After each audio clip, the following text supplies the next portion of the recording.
Hey, it's Toya Combine Roar! Hello, everyone. Happy Wednesday. Happy, no, not Wednesday. Happy Tuesday for most people, and Wednesday for me, I guess, depending on which time zone that you are at. We're back with more Genshin. Yeah, sorry about that. I was pretty, I said I was gonna stream yesterday, but I was honestly really gassed, and I'm like, yeah, I should have posted on like Twitter or on Blue Sky, but yeah, we're just back. We're gonna be doing the Xilonen Tribal Chronicles, and then head on over to here to get started and hopefully complete Chasca stuff as well, because I know I mentioned last time I was gonna do the Master of the Night Winds one, but since Silali isn't like available yet, I'm gonna wait on that for a little bit. So let's get this one started first. Is that Xilonen? It is! I'm so tuckered out. 左の棚の上から2段目、一番右の斧があんたの。クワはイクナルので、金槌はパカルのだから、自分のやつだけ持ってって。Man, she's got everything all memorized already. Nice. もしかして今から休憩？今日はいい感じの気温だから、ここで休憩。Just gonna take a little cat nap. I see. マジで言ってる？今日はいつもよりだいぶ暑いと思うけど、暑くて外になんていられないわよ。それが狙い。暑いとお客さんが注文や受け取りに来るとき、いつもより早く済ましてくれるわけ。God, I feel that. It's a little bit like retail, right? Where it's like sometimes you don't want to deal with customers, so you just kind of stand there and be like, it's really hot today, so hopefully they're not gonna come in and like take all of the air conditioning or something. あっそ。あら、次のお客さんが来たわね。じゃあお疲れ。斧を確認させてもらうわ。はいはい。Hey there, you look kind of tired. I was not expecting this, but okay. To be fair, like Paimon's floating capabilities, there's a lot you can do with them. The possibilities are endless. Like, just like float on by. It's like, hello, like it's just like. My gosh. Yeah, we're here to check out on well, Neshka. Well, you, but also Neshka. No, everything's fine. We're trying to speedrun it just a little bit. At least like get 2 more. ならよかった。うちも青少の旅寄りなんて初めてだったし、あんたはナタ人じゃないから。Because from what I understand, at least right now, we can only unlock like 11 of them, like 11 of the slots on the Pilgrim's Chronicles, right? I guess like the last 3 are locked behind like 5.3 or something, right? Because we have to have one with like Silali, and we have to have one with Ianson. Wait, no, we already have one of Ianson, but like we need one with her tribe anyways, right? So 不確定要素が多すぎてさ、正直問題が起きないとは言い切れないんだよね。それって問題が起きる確率はどれくらいなんだ？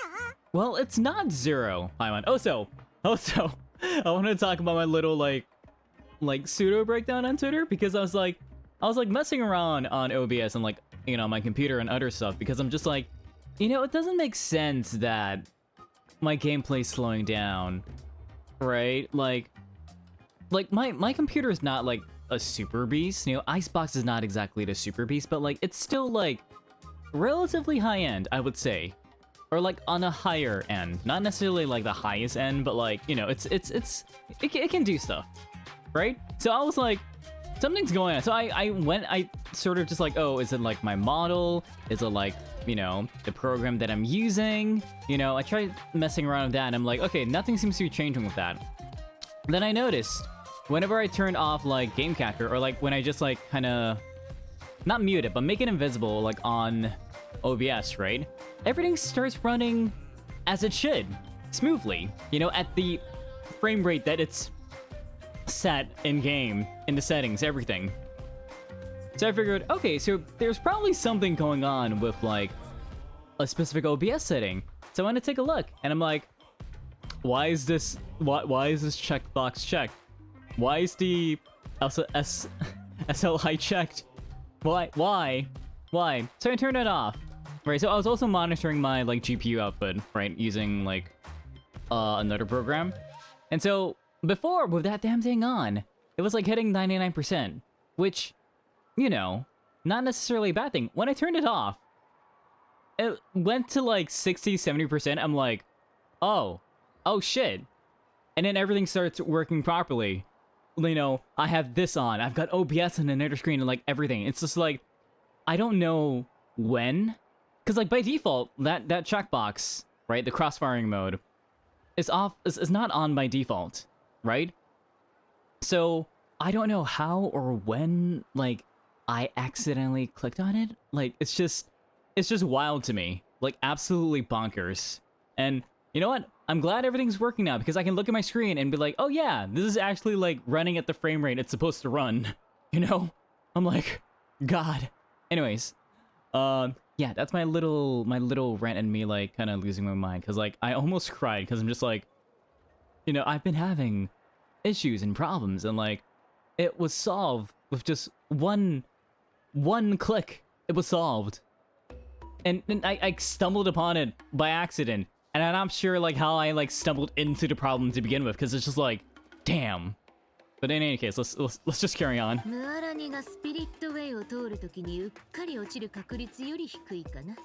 Okay, so we have a pretty good chance of this all working out then with the ancient name. それじゃあどう考えてもゼロだな。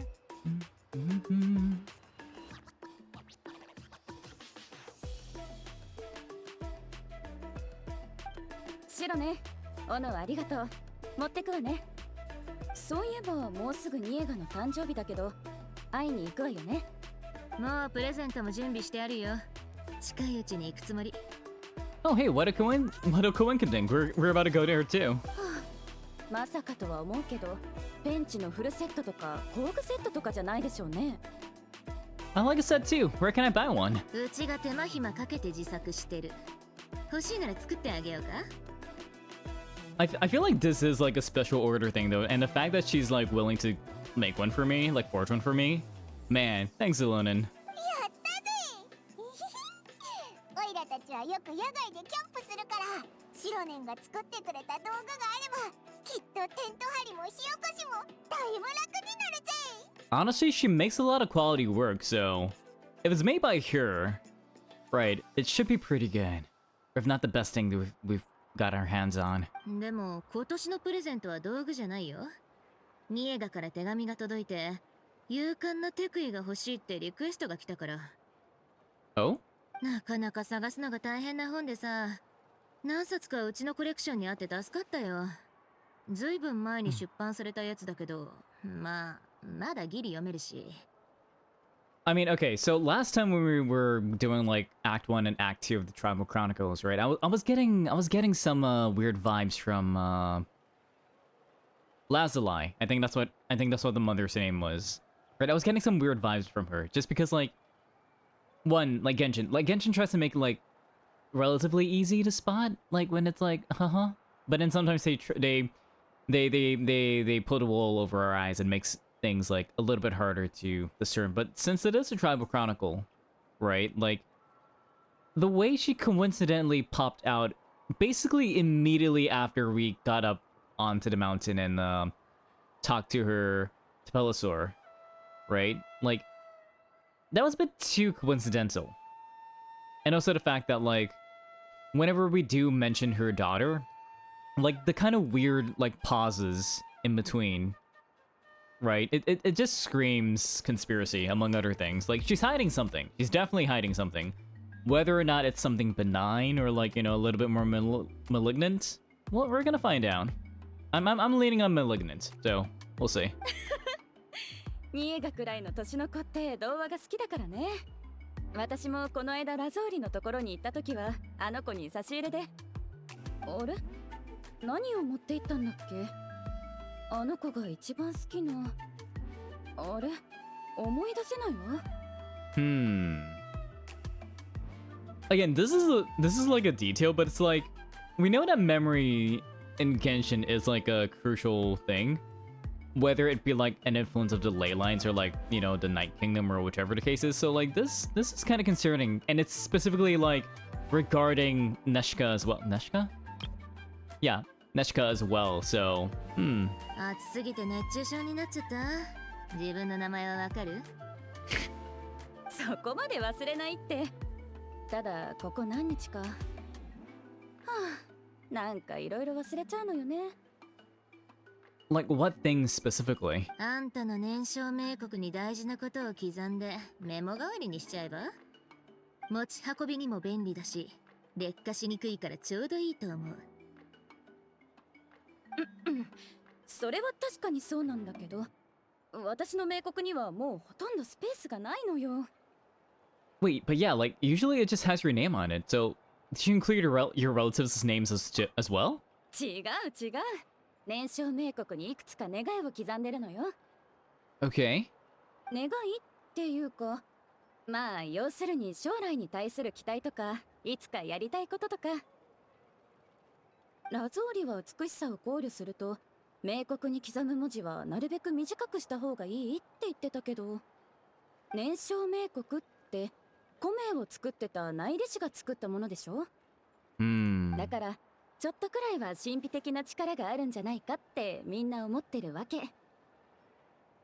Fair enough. Like it could just be like superstition, but you can't deny like her skill, you know? それで冥国を手に入れた人たちはいつか夢や願いが叶うようにと願いを込めて、それを冥国に刻み込むのよ。よくある願いを叶えてくれる石みたいだな。でもそんな風に願いとか思いを刻んじゃったら他の人に見えちゃうんじゃないのか？ I mean, that's only if you like bring it out and show to people, right? But you know, yeah, I was wondering the same thing. 心配ないわ。普通はラゾーリにお願いして刻んでもらうんだけど、特別なやり方があるのよ。その方法で刻んだ文字は特定の角度で光を当てないと見えないようになってるの。Huh. So like so it's either like really microscopic or it wait, so like she's engraving it at a specific angle where light shines in it, it's visible? Huh. Okay. だからわざわざ文字を見ようとしない限り、冥国もただの綺麗な石ってわけ。それは言えてる。燃焼冥国は結局ただの石だしね。人の願いを叶えることなんてできないよ。この石に向かって願いをしたって谷に向かって叫ぶのと同じで、自分の声がこだまするだけ。まあ願いの美貌力として使うのはありかもね。願いを刻んだやつを常に持ち歩いて時々取り出して見てみるみたいな。自分を励ますくらいの効き目はあるかもね。I mean, that would just be like a super fancy journal, I guess, or just like it would be like a super funny like wristband. You know, you just look at it, it's like, ah, yes, I was supposed to grab some milk today. ただ途中で願いを変えたいってなったら大変だよ。冥国ってすごく摩耗しにくいから文字を書き換えるのは難しいだろうし、捨てるにしても結構高いもんだしね。変えたければいつでも変えるって代物でもないからもったいなくて捨てられないよ。それにしても変だな。おばちゃんの技術にしちゃ生産が追いついてなさすぎ。誰かが少なめに作れば高く売れるとかって入れ知恵したのかな。To be fair, it does sound like one of Cheven's schemes. She's right. I think she's right there, right? But it does sound like something that she would do, considering the fact that the Blaze Gem inscriptions were her idea, right? 言われてみれば確かに長園のやり口ね。ま、それでたんまりお金を集められるんならいいと思うわ。ラゾーリとニエガももっといい生活ができるようになるからね。それに治療費のことで頭を抱える必要もなくなる。あの頃は本当に心配だったから定期的にあれをニエガに送ろうと。だからあれを。See, really specific to like them and their family. Okay, so all right, wait. I just had a weird brain blast. My mind was like, so she just said that like, you know, the inscriptions that you see can only be seen if you held it at a certain angle, right? And she knows like which angle to see for her inscriptions, right?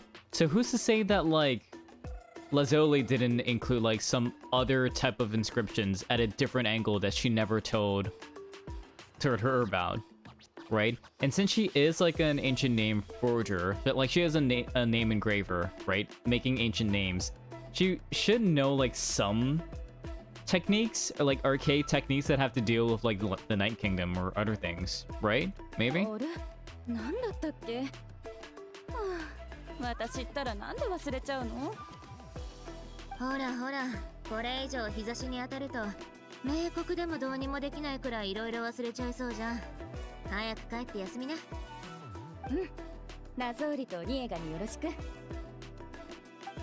I kind of like how like no one's questioning this, but it's like it is just a one-off case, right? It is just a one-off case, but I feel like we are kind of biased given, you know, my suspicions, but it seems I feel like it is gonna lean in that direction.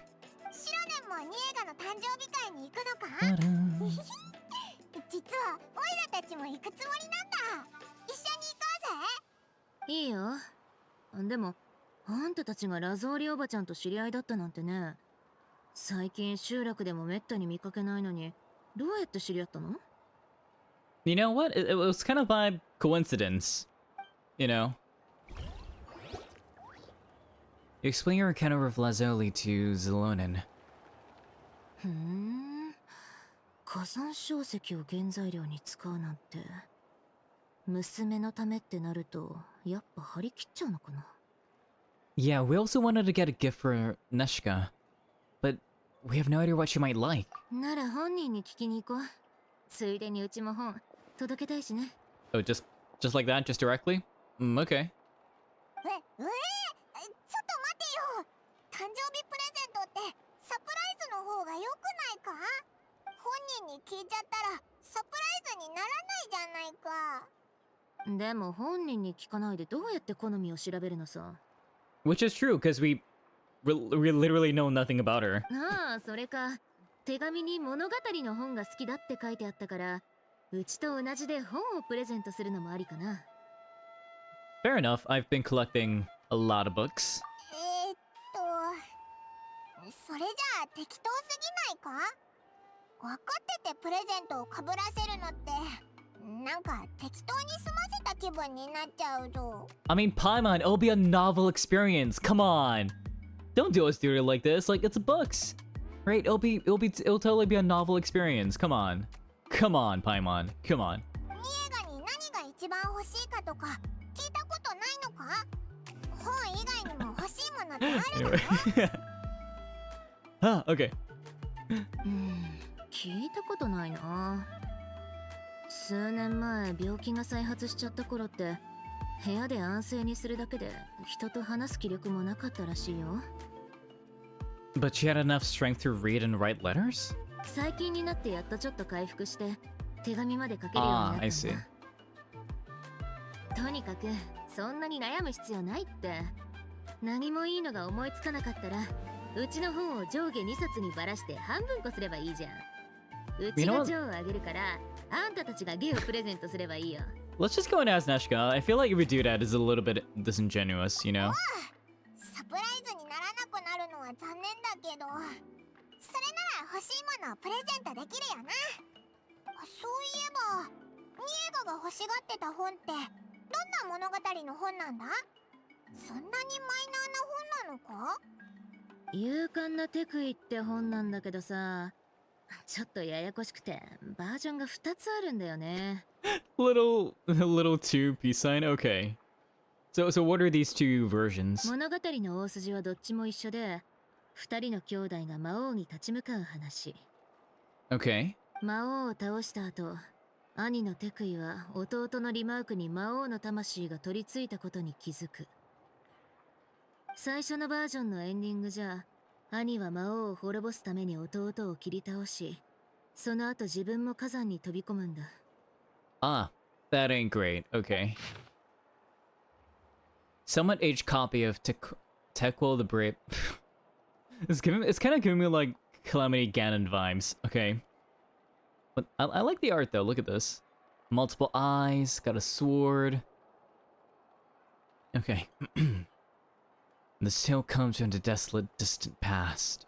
In those days, the mountains and its teeth were still bare like blades against man and beast, thirsting for the souls, the feeble-minded, human, and non-human alike. People knew that the god of the mountains loved them not, and was to be given a wide berth.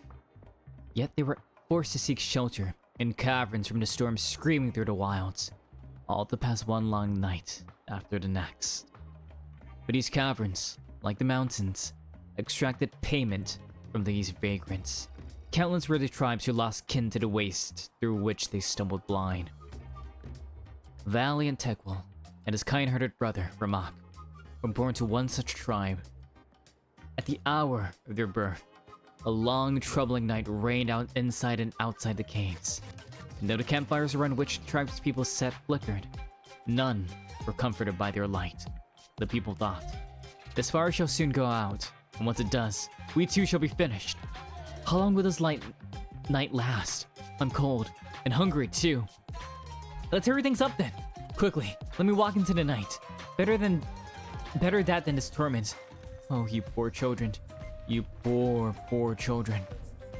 Yet Tequil and Ramak did not announce themselves with sorrowful cries as other children did. Instead, Tequil stared into the cavern depths. The minions of the cavern did their best to frighten him, but his gaze swept over them, keen as a sharp stone spur. "He has seen us, our sharp claws and long teeth, but he's not afraid." The wicked creatures whispered amongst themselves anxiously, and involuntarily retracted said appendages. Ramak from his part waved his hands and laughed, and his laughter was like pebbles tumbling in a stream, drawing the eyes of all the distressed tribespeople to his face. Only then did they notice that though the flame wavered, it had never ceased to burn. And with another wave of his hands, Ramak petted the firewood next to him. "Feed the flame! Feed the flame!" The elderly chief, thus reminded by the newborn boy, shouted his words aloud, repelling the fear that had been about to swallow the tribe whole. People stood and fueled the fire, and they drew their obsidian blades, casting their eyes into the cavern depths just as Tequil did. The beasts of the cavern were filled with rage and hate, but they knew that these people would not loosen their grip on their weapons, nor would their eyes be shut. Terror had already fled, and so death was forced to retreat. Only when the sun rose again did the brothers close their eyes, falling asleep in their mother's bosom. Thus did the tribespeople depart the cave, having lived another day. These people who had rejected fear will live countless days more. Yet, the defeat of her evil underlings caught the eye of their master. Kodaliku?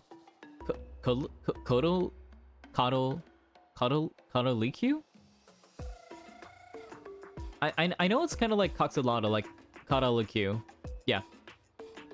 For this lord of demons, who claimed to be the mother of the underworld, and mistress of 10,000 times 10,000 caves, whose fangs were the rocky stalactites, whose tongue was every blast of wet, frigid wind, and who upon awakening could only be satiated by devouring 10,000 living souls. It's starting to sound a lot like Izanami, not gonna lie. Tequil and Ramak were the first humans to slip her grasp. Shamefaced, this Earth Mother waved her hand, lashing the evil beasts cowering to the side of rock. "Go! Go! Redeem your humiliating failure! Capture those dim-witted mortals, and fill my stomach." But having seen their fears vanquish, the people remembered well the methods of scattering those terrors time after time.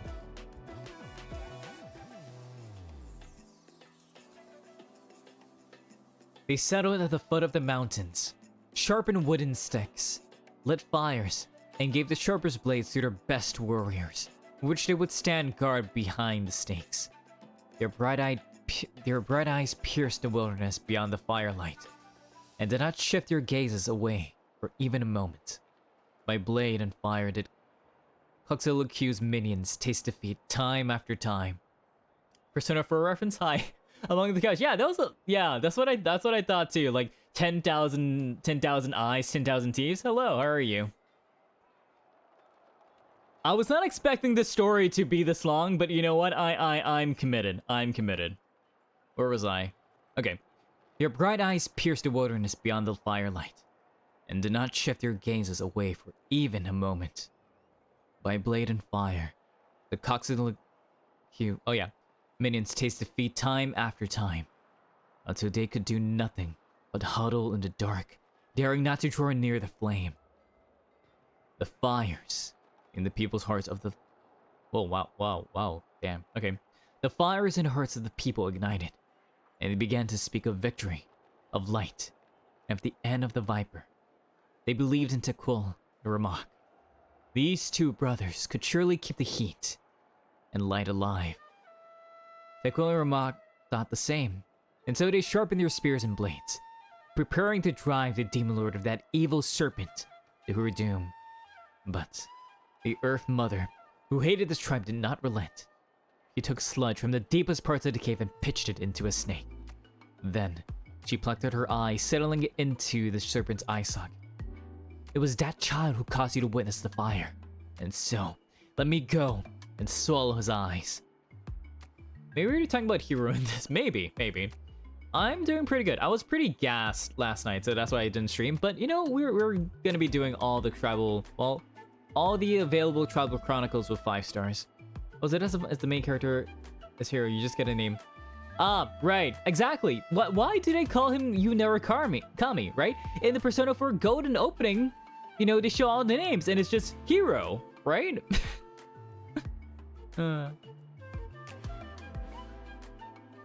Anyways, one evening when the sun had just set, night's veil was slowly covering the sky, and the stars had yet to begin granting their light.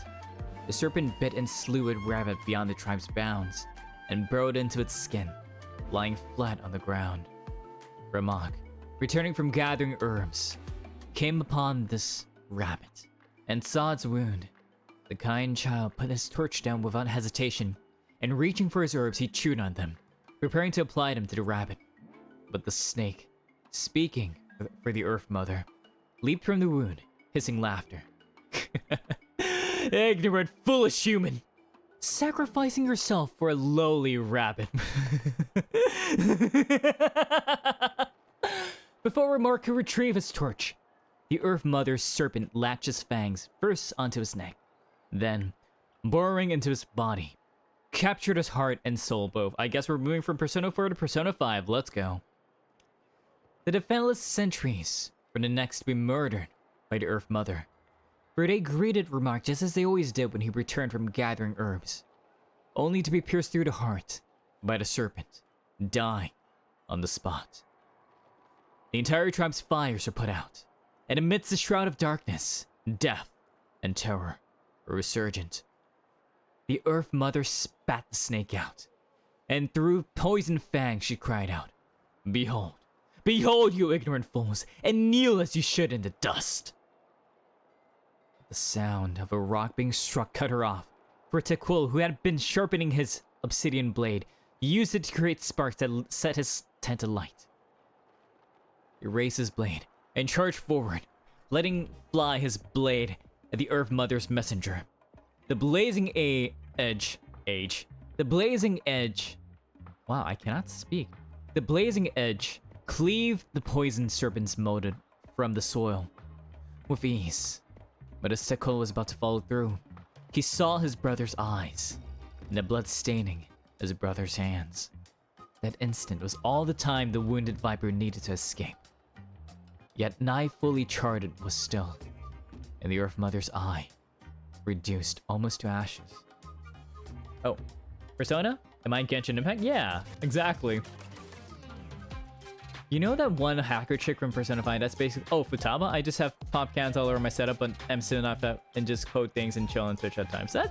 I mean, that's valid. That's valid. That's valid among.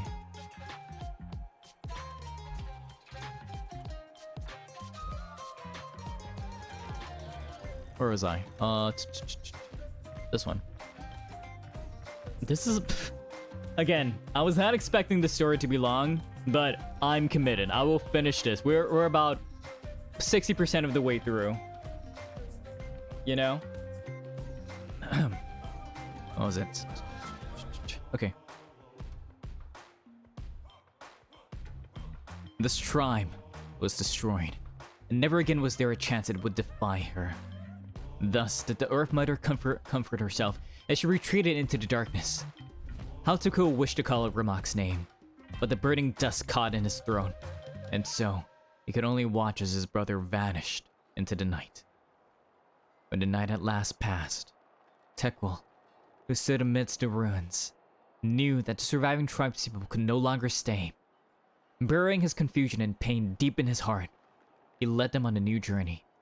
They crossed mountains and canyons, dodging fearsome beasts and poisonous insects. Tekwal did not close his eyes for so long as they journeyed, nor did he dare to loosen his grip on blade or torch. Finally, by a silent volcano, he found a tribe willing to take them in. Only after he saw the last of his tribe peacefully fall into slumber under the old shaman's care did he relax and collapse to the earth. When he awoke, he found himself in a blazing cave. The lava that surrounded him undulated with an erratic pulse, as if the very mountain was slowly breathing. When he stood up, the lava boiled and bubbled, and a rumbling came from all directions. Working on making a backpack with a screen that I can pull out, I decided to do essentially. Okay. Oh, interesting. Interesting.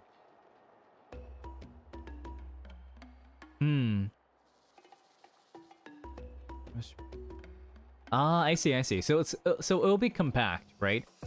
I mean, I guess like my only concern would be like cooling, but I feel like you've got this figured out too, Among. Let's see. Do not search for your brother. His eyes have been devoured by a cunning serpent, but I must save him and pursue that venomous snake also. His words echoed through the cave, but the goddess of mountains and fire was silent. I worked for Circus for about a year. I know how to work. Gotcha. Tekwal thus prayed unto her. Let my brother's name live on. I'm willing to sacrifice my heart and blood in return. The goddess answered him in the echoing cave. Thus said she, your prayer have I heard, but your brother is no longer your kin. His name has sunken into the deepest of depths. Tekwal raised his head and lifted his wish to the goddess. Turn my blood to fire. Well, okay, alright. From Persona 4 to Persona 5 to Fate Stay Night, we love that. Turn my blood to fire, so my heart may illuminate the depths. I will bring my brother back before my blood runs dry. Turn my blood to fire and my bones to sword, until my soul may sear and slay that serpent.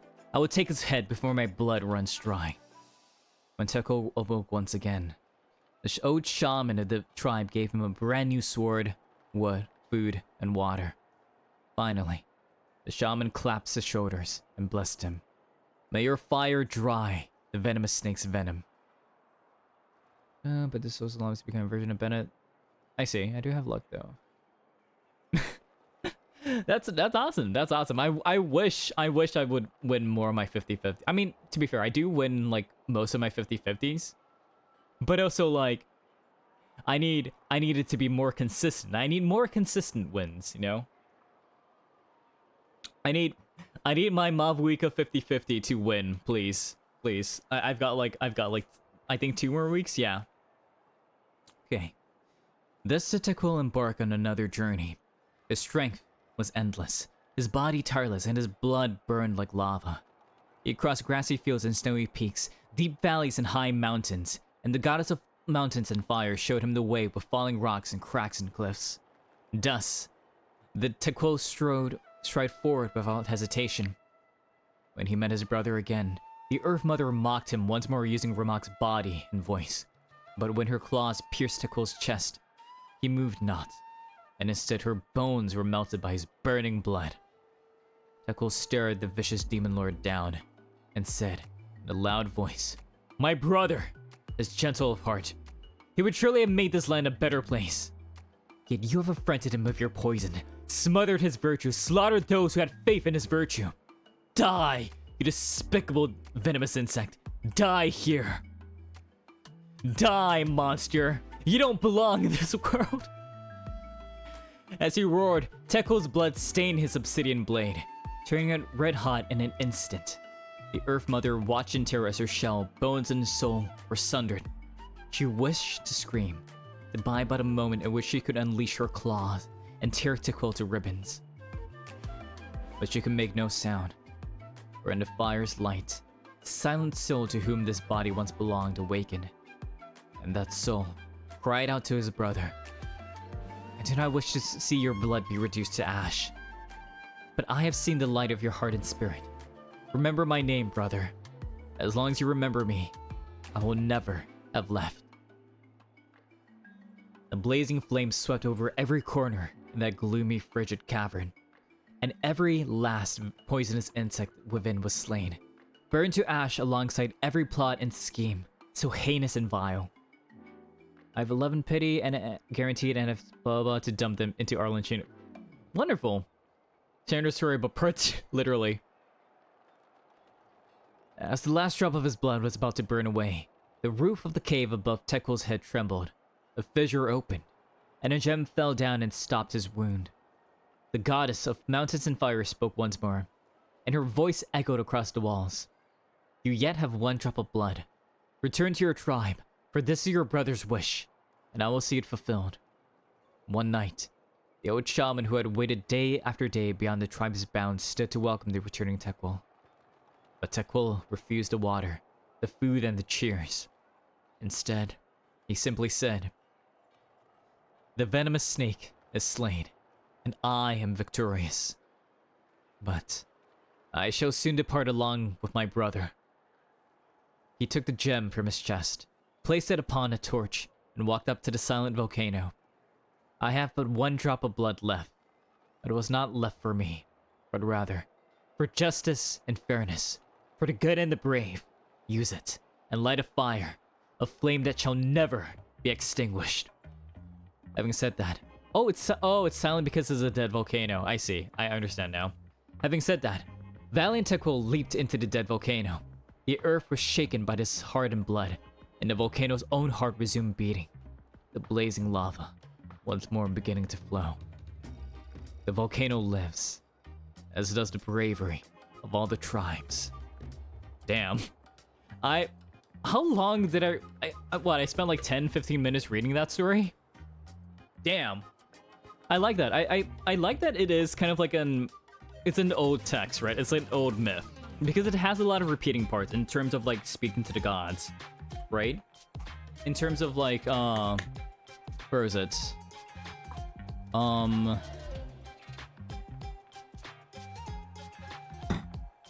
Was it? Turn my blood to fire, turn my blood to fire, until my blood runs dry. Like, there's a lot of like repeating segments, which I kind of like and appreciate. So, yeah. I was not expecting this. I'm gonna take a very, very quick bathroom break. I'm gonna be right back. So I'm just gonna let you vibe with the music for a bit. Give me 1 second.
Okay, I'm back. Oh, whoa. They have my body. Okay. Memory merge by... That sounds good. That sounds good. Okay. 作中でチボ・コアトリクエに体を乗っ取られたリマークが言ったセリフが一時結構流行っててさ、その血を焼き尽くしたくはない。しかし君の心を見た。この名を刻みつけた。 Marsh, hello. How are you?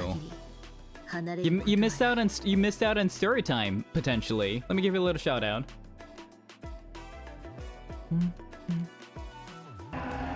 Oh! No! Oh god! No!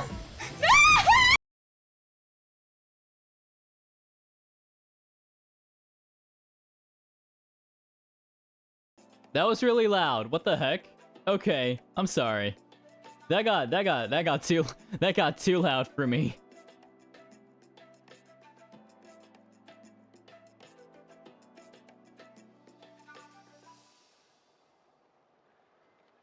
That was betrayal. was that betrayal? Oh. Dang, that was really loud. Okay.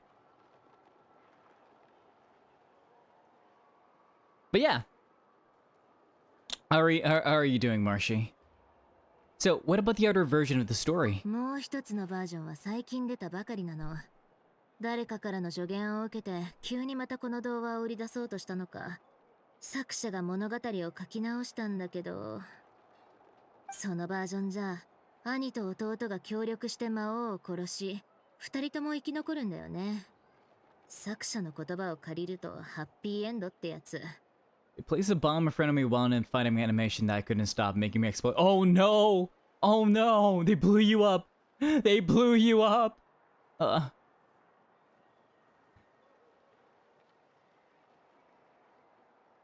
Hmm. でも受けがあまり良くなくて、発売1ヶ月後も売れなかったんで、お店は大量の在庫を抱えることになった。No damage to... Wait, so they just used it to kill you? Oh no. どの店も在庫処分のためにセールだのおまけだのいろいろやってさ。結果、未だに新しいバージョンしか市場に出回ってなくて、評価が高かった古い方は手に入らなくなったってわけ。I don't think I died too. So they were just griefing you. Gotcha.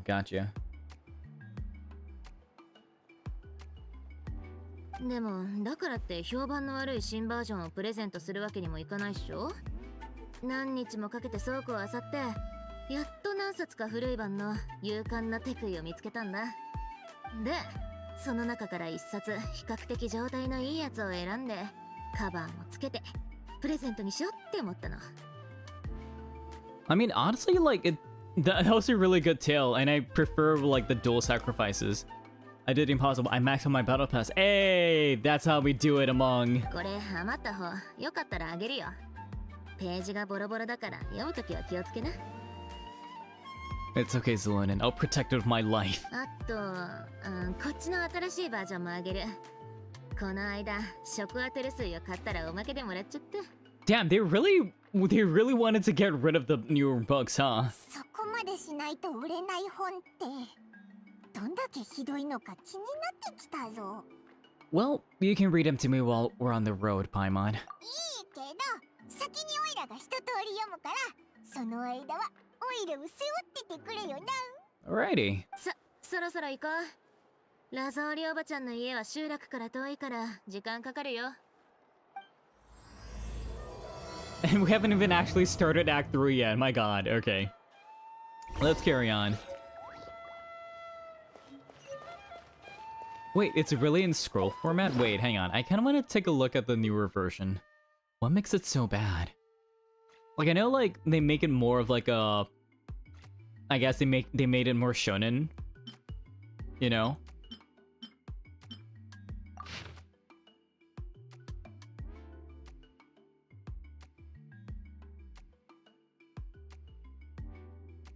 Wait, hang on. Let me see. Blah blah. Tales from a desolate land. Okay.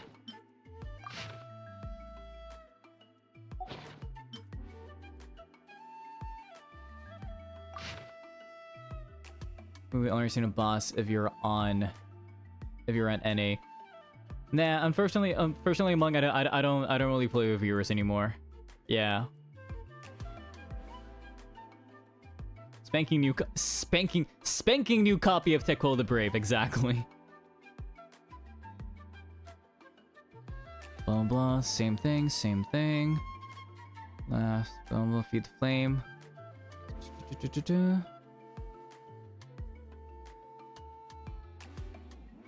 Blades, trial, let me blah blah. Burning incentive, fenless. Is there a reason if you don't mind me asking? Well, just cause I don't feel like it. Because like one, I'd rather just like focus on like what I want to do on the stream. Not that I don't want to help other people, but it's like it feels a bit more chaotic, and I can't really control that. Yeah.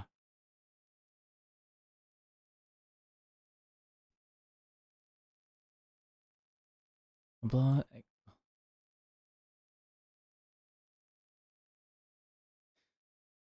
Don't want to be pierced. Okay, this is the same. Over through tribe, same thing.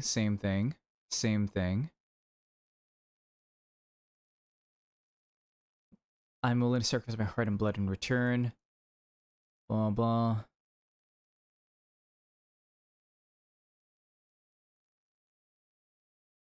Take its head before my blood runs dry.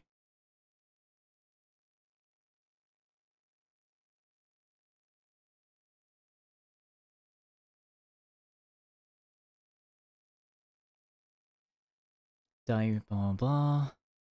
As you roar, it tickles blood.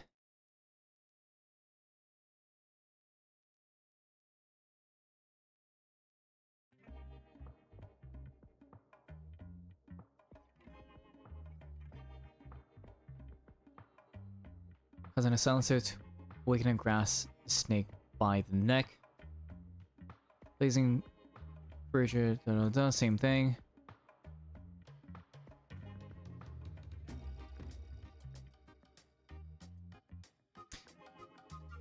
How did wait?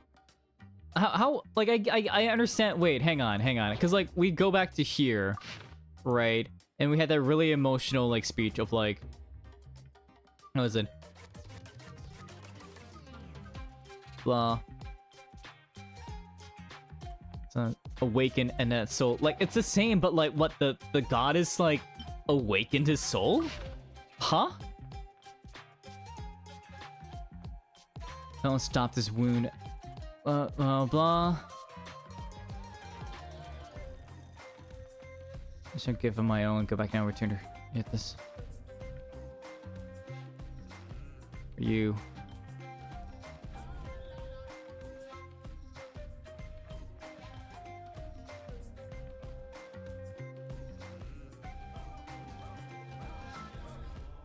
I'm friends, but ready for justice. Yeah, it hits different in not a good way. Because it really feels like it was like this portion of just like the goddess suddenly speaking up and then like grasping the soul awake. Like, how? Why? How does that even work? You know, like how does like it would have like it's the same thing, but they just changed the ending. But like that just runs contrary to what was it? This portion here. Cause it's like if the goddess could have done something, she would have done it already.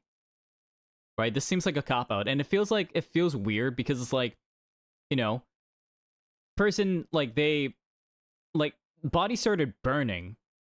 Right? So unless you're telling me that like, oh, she managed to save like she managed to like put like 2 gems. Right?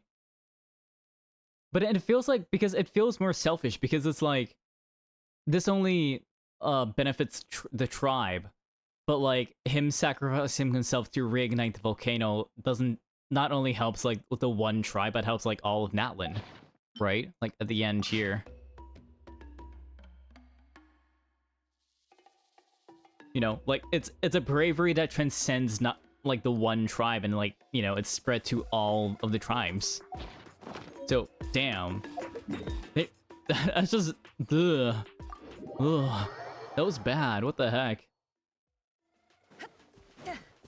I mean, I kind of like the fact that they make the new ending not make sense, and it's just like, I don't know. It just feels like it's just an unnecessary revision, you know? イエング、いい子だから巣に戻りなさい。ニエガはまだ休んでいるの。ラゾーリー、オイラたちが来たぞ。 Hello. Hey there, buddy. You remember us, hey.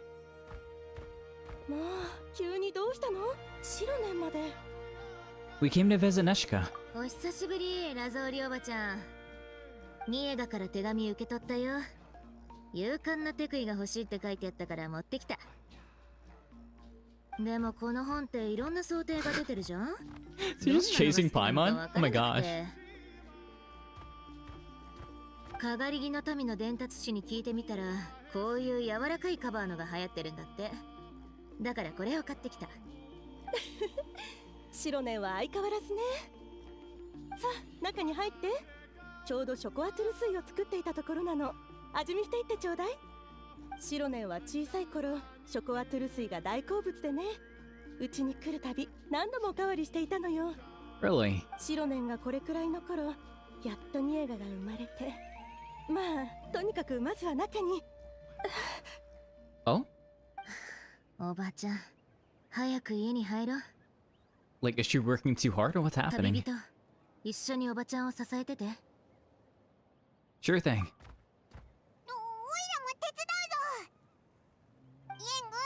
いい子にしてろよ。Aw. 早く中に入ろう。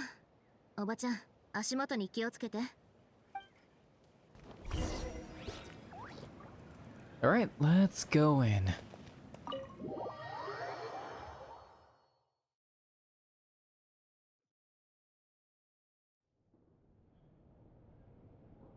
ごめんなさいね。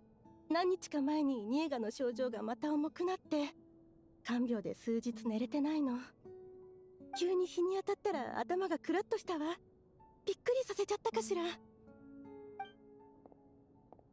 ショコアトゥル水を持ってくるから、みんなは座ってて。すぐ戻るわ。You shouldn't be moving. You should be もう持 resting. ってきてあるよ。はい、おばちゃんの分。こっちはあんたたちの。シ Nice. ョコアトゥル水ってショコアトゥルの種で作るのか？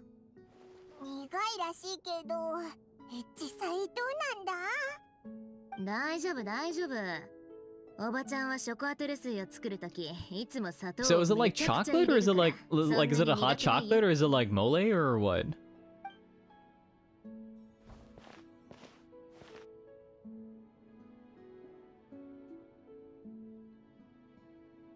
前に来た時はあんなに小さかったのに、今のあなたはもう小玉の子を、いや、ナタを背負って立てるわね。おばちゃん家で飲んだドリンクと読んだ本のおかげだよ。You've been close for quite some time then. ラゾーリとシロネンが同じ部族の人だってことは聞いてたけど、こんなに仲が良かったんだな。子供の頃、父さんと母さんはラゾーリおばちゃんの米作りの技術が素晴らしいとか、お手本にするべきとか、そんなことばかり言ってたな。家でゴロゴロしてると、いつもおばちゃんの工房に連れて行かれて、ちゃんと見て学べよとかって言われてさ。So they were pretty much setting you up on that path then. ご両親には先に帰ってもらって、ショコアトゥル水を作って部屋で遊んでもらっていたわね。そうそう。で、カンカンって仕事の音を聞きながらドリンクを飲んでたんだ。でも、おばちゃんが工房を広げるために集落を出てってからは、うちも遊びに行かなくなった。へえ。でもさっきキッチンにドリンクを取りに行ってくれただろ？ I'm guessing the setup is the same, right? You know, like she knows her habits. 昔おばちゃんが住んでた家とここは間取りが完全に一緒だから。 See? 例えば、ね、あそこがニエガの部屋でしょ。そうそう。あの頃はあの子の寝室にこもって本を読んだり絵を描いたりするのが大好きだったわね。Could we see her then? Your daughter? でも今はもう大きくなったから、いつ来たくてもニエガのベッドじゃ横になれないわね。Xilonen seems just like an older sister to Neshka. ニエガもそう思っているわ。少し元気が出てくるとすぐに手紙を書いてくれている白根お姉ちゃんはいつ会いに来てくれるのってしつこく聞いてくるのよ。だからこうしてきたんだって。お詫びにプレゼントまで持ってきたし、本はそこに置いといたよ。あら、あの子がねだったの？悪いわね。家にいても遠慮がちで、おやつだって聞いてから食べるのに、あなたにはプレゼントをねだるのね。はあ、厳しく育てすぎたのかしら。母よりお姉ちゃんの方が懐かれているわ。そうなの？だったら余計頼りないお姉ちゃんで申し訳ないや。病気が悪化した時は何の役にも立てなかったし、お見舞いも数えるほどしか来なかった。できたのは欲しい本を見つけてあげるくらいだよ。I mean, sometimes that's enough, you know? 自分を責めないで。あなたには部族の内理士としての重い責務があるんだもの。他に気が回らなくても仕方ないわ。特に私が仕事を放り出してからあなたの負担はますます重くなった。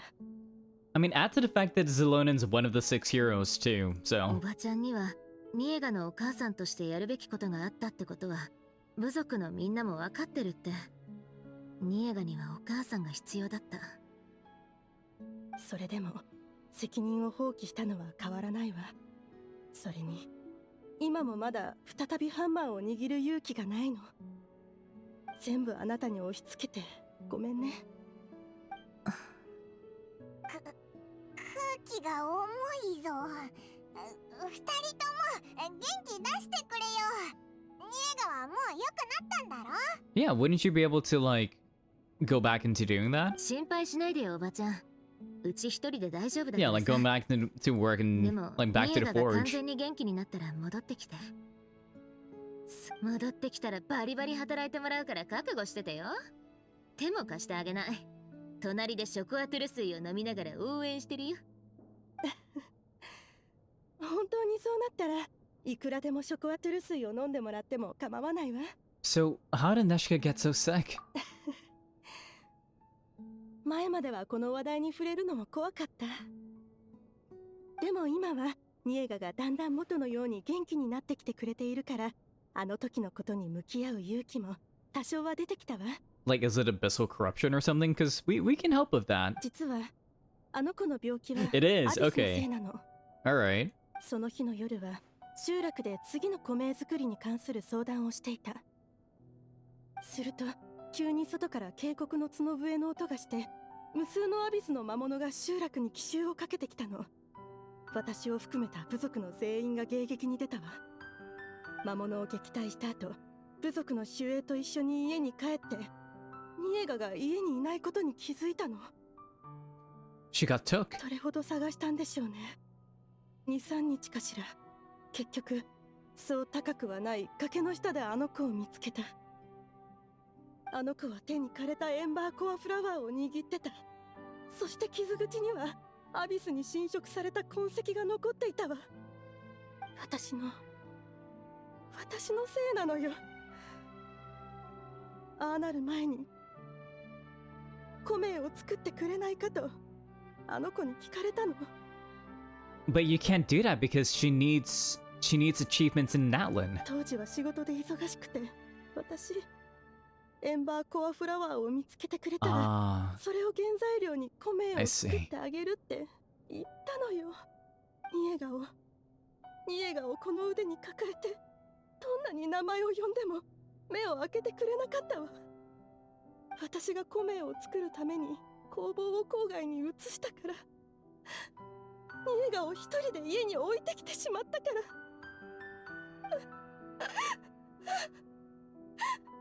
ら。私の Wait, 娘 but okay, wait, hang on. I'm sorry, but like, どうしてあんな苦しい目に遭わせてしまったのかしら。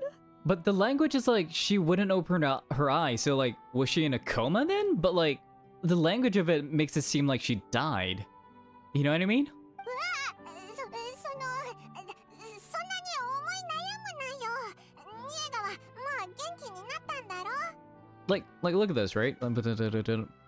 No matter how many times I called her name, she wouldn't open her eyes and look at me. Right? Then like, what? Like, was it like an abyssal coma? But like, it makes it seem like she died, you know? 手紙も書けるようになって、それでオイラたち、いや、シロネンがプレゼントを持ってきたわけなんだし。 Let's drink some water first. ごめんなさい。思い出すたびに感情をコントロールできなくなっちゃうの。ごめんなさいね。せっかく来てくれたお客さんを涙でもてなすわけにはいかないわ。食材を頼んであるから夕飯はうちで食べていって。チュペデカマロネスと魚のミントソースグリル。メインのお料理はタタコスよ。 That sounds amazing. Holy crap. I will love そんな that. にたくさん、一人で作るのは大 I've 変じゃないのか？ I've been liking like fish tacos lately. It's just like the flavors and textures just Let me flex my cooking skills. ありがとう。でも大丈夫。お料理くらいどうってことないわ。あなたたちは食べるのをメインにお願い。私はもう若くないからそんなにたくさん食べられないわ。いひひ、オイラたちちょうどお腹空いてたんだ。 I promise the plates. Whoa. I promise the plates will be picked clean. そういえばシロネンはパステルデハイバが好物だったわね。魚のミントソースグリルはやめてパステルデハイバにしましょうか。確か魚の骨を取るのが苦手だったのよね。どっちでも今は魚を骨ごと噛み砕いて飲み込めるから。 Xilonen! もうそんなことしなくても魚の骨くらい取ってあげるわよ。それと食後のデザートはグレインカップがいい？それともチョコレート？ Cornet a cop. Love that. Chocolate. チョコとグレインのみ。 Xilonen? わかったわ。さて料理の準備をするから少しだけ手伝ってもらおうかしら。注文した食材がもうすぐ届くはずだから入り口のところで待っててくれる？届いたら中に運んでちょうだい。 You know, again, I have my suspicions, right? This seems benign, but it almost feels like she wants us to get out of the house for just a little bit. シロね、起きなさい。食欲がなくなるからご飯の前に寝ちゃダメよ。 She wanted that nap earlier. We もう woke 子 her up 供じ though. ゃないんだけど食欲もバッチリだってば。子供じゃなくてもダメなものはダメ。若いうちに体には気をつけておかないと年を取ってから。わかったわかった言ってくれって。オイラ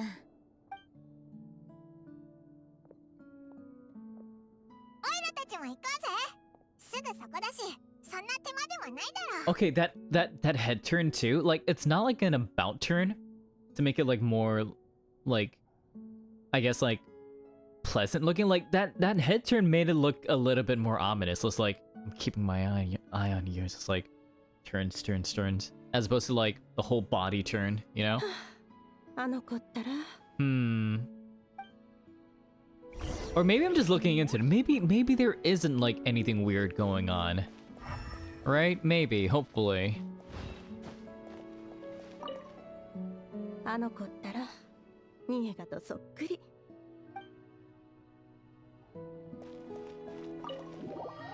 Alright, let's carry on.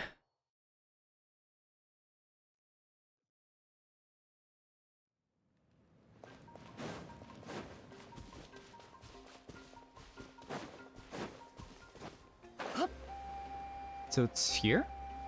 お、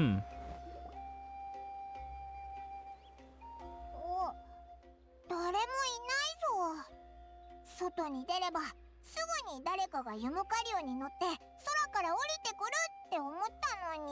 I mean, if that happened, that'll be an extreme coincidence, か Paimon. がり木の民の伝達士は空から降りてきたりしないよ。普通崖から降りてくる。見なくていいよ、いないから。So should we keep walking? くそったれが。Hey, dude. おい、お前ら。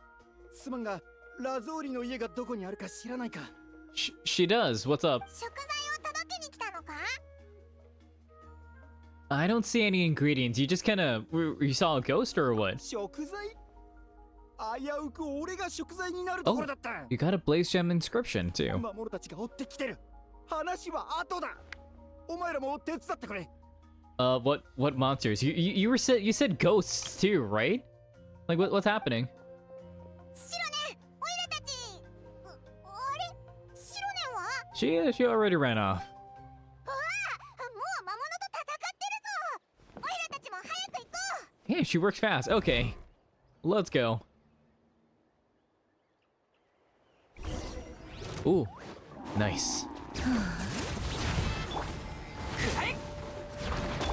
風が立つぞ。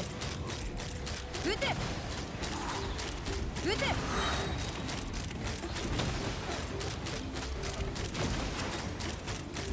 今だ。消え失せろ。みんなは俺が守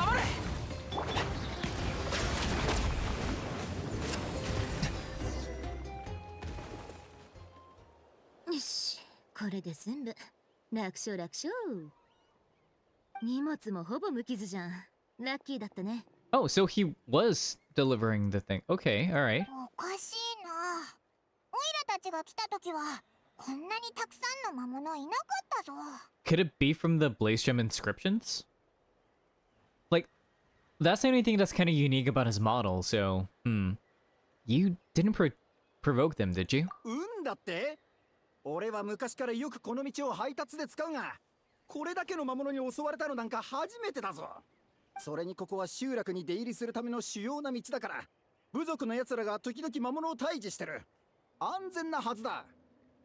ただ最近理由はわからないが、ここいらの魔物が狂い出して、普段はおとなしいテペトル竜まで暴れ出してるんだ。はあ、ラゾーリのやつ、どうせ米作りももうやってないんだから、集落に戻ってくりゃいいのに。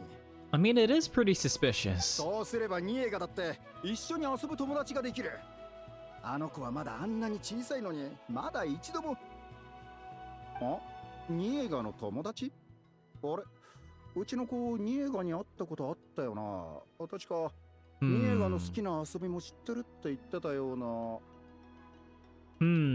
You're lacking memory on things specific to Neshka, huh? And you just so happen to have a blaze gem inscription, huh? おかしいな。急に思い出せなくなった。Right? おい、こいつも燃焼名国を持ってるぞ。 So something suspicious is going on, right? Seems there's quite a market for those inscriptions. ショックのあまり記憶が混乱してるみたいだね。早く集落に戻りなよ。食材はうちらで運んどくからさ。こっちはうちが持つから残りはお願い。Sure thing. Paimon can help too. おいらはこぼれ落ちたグレインの実を運ぶぜ。 Just a corn Paimon? Alright, ありが okay. とな。じゃあ、あとはよろしく頼んだ。今日は出かけるんじゃなかったぜ。Yeah, Xilonen's starting to suspect something. And I feel like she's conflicted because she has like good memories and she does feel close with like Lazuli, but like you gotta wake up, Xilonen. You gotta face facts. なんか Something's very おかしいよな。 suspicious. なんで今日会った人たちはみんないろいろ忘れちゃってたんだ？ There we go, traveler. There's our gear returning, and they're all carrying blaze gem inscriptions. なんていうか裏があるような変な感じがするぜ。 Paimon, please. We've experienced enough like weird conspiracies that this is unfortunately like a Tuesday for us. 長く生きてれば変な日もあるって。とにかく食材を運ぼう。じゃないと夜ご飯が食べられないよ。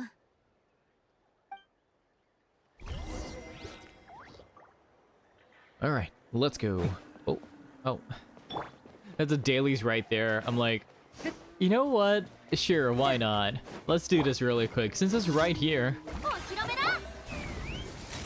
俺の実力を見せてやる。俺の勇気を見せてみろ。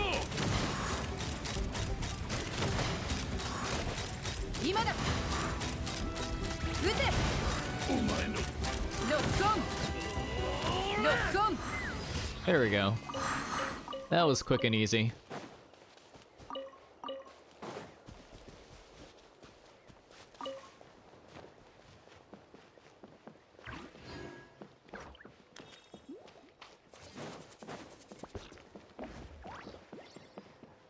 Oh? They're just chilling here? Okay, alright. You don't live here though. Like, this is someone's house, my guy. What are enemies doing here?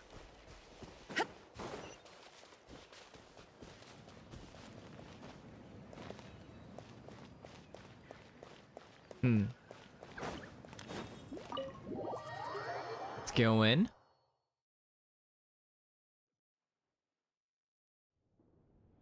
Hey, so we got the ingredients. やっと帰ってきたのね。遅かったからちょっと心配してたのよ。 Ooh, Marsh, thank you so much for the water ASMR. Everyone, let's grab our little water jugs and do a little glug glug. Ah, good. But yeah, Lazuli, we were, well, your delivery person got attacked. ちょっとしたトラブルがあったけどもう解決した。そう。解決したのならよかったわ。じゃあ夕飯を作ってくるわね。すぐできるからみんな座って待ってて。美味し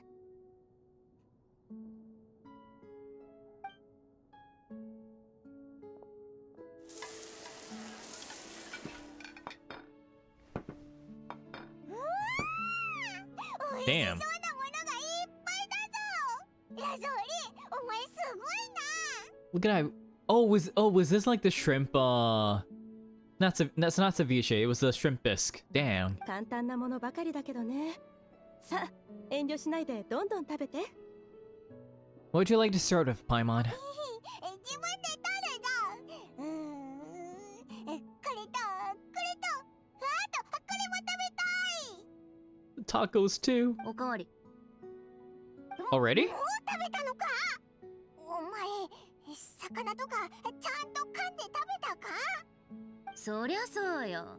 魚は骨ごと噛み砕くってさっき言ったじゃん。That good calcium. もう一匹だけちょうだい。あとはニエガに取っとく。いいのよ。ニエガはこういうものは食べ And られ look な how いから。 big these chocolate 全部食べ balls ちゃっ are. ていいわ。 Dang. あの子の体じゃ Big スープ tacos. しか飲めなくて、こういうのを食べても消化できないのよ。そんな。でも、ニエガはもうだいぶ良くなってきてるんじゃないのか。 Yeah, it seems to keep like moving back and forth and like she's recovering. She's not recovering. She's still too weak アビ and スの whatnot. 影響は不可逆でね。あの子の状況だと現状を維持するのが限界だってお医者さんが言っていたわ。I mean, I can try to alleviate it. I have the power to do that. I can clean the で abyss も power 大 on 丈夫 her. よ。今は話もできるし、 You 手を know? つなぐこともできるから。十分よ。たとえあの子が二度と私のことをわからなくても。 Wait, what? どういうことだ。お医者さんはアビスがあの子の魂に不可逆の影響を与えたって言ってたわ。それで怪我をする前の記憶を全て失ったんだって。 Huh. あの子は単純に忘れたのじゃない。過去に起きたことを二度と思い出せなくなったのよ。 So just complete retrograde amnesia? Okay, alright. 過去に起きたことを思い出せないってどういうことだ。名園の主が記録に使っている織物、ウォーベンのことは知ってるかしら。忘れるというのはウォーベンが色あせることに似ているの。塗り直せば色あせた記憶は再び蘇る。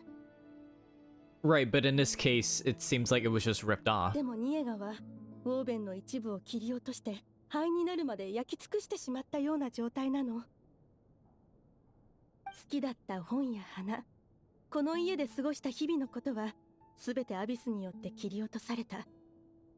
もう二度と蘇ることはないの。わかりやすい症状で言えば、今のあの子にとって私はお母さんを自称する知らないおばさんにしか見えていないわ。 Is that why you're still living outside of the tribe, just so that there won't be like such a culture shock? いい子だから一生懸命看病してくれているおばさんを悲しませたくなくてお母さんって呼んでくれているけど、本当はずっと本当のお母さんはどこにいるのか、どうして自分がここにいるのか、もしかしたら本当のお母さんに捨てられたのかもって不安な気持ちでいると思うわ。本当のお母さんはこうしてすぐ目の前にずっと一緒にいるのに、あの子にはもうわからない。だから自 Xilonen? 分の手でウォーベンを折り直してあげることにしたの？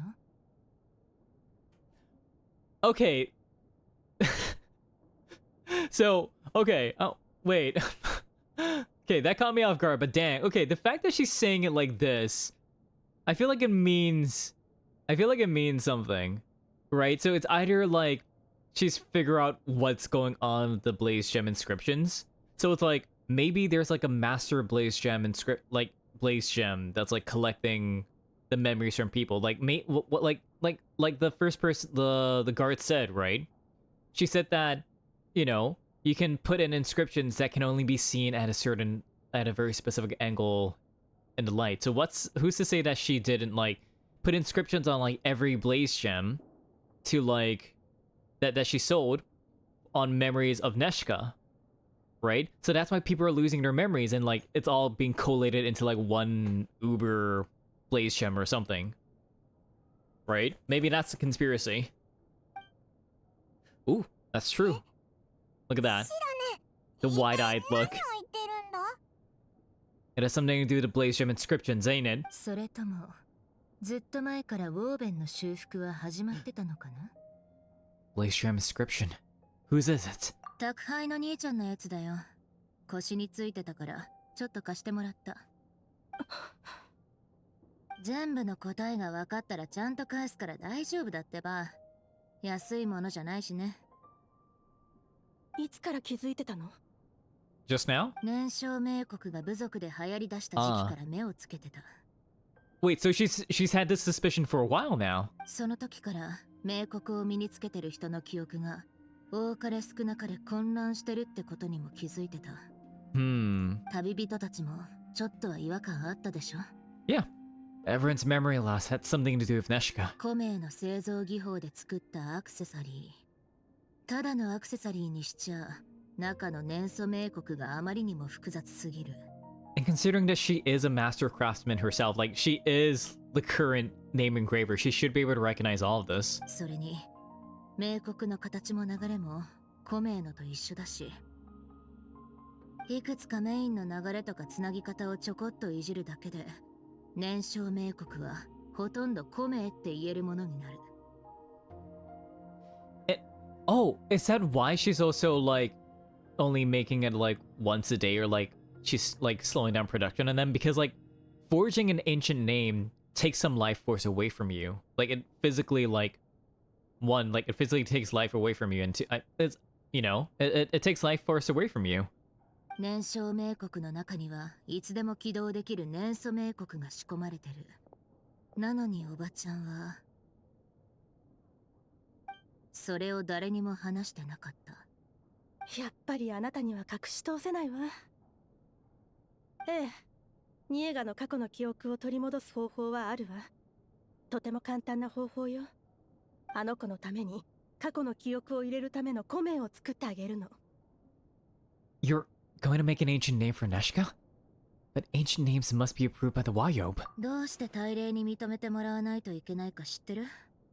古名が扱う記憶は全部地脈に保管されてるからなんだよ。で、地脈から記憶を抽出するためには大礼の協力が必要。So how's she gonna do that without like explicit permission? でもおばちゃんは地脈から記憶を抽出するつもりはないんだよね。Oh, because you're extracting the memories from the people themselves. そうじゃなくて、年少冥国を使ってニエガのための巨大記憶データベースを作るつもりなんだ。そうでしょ？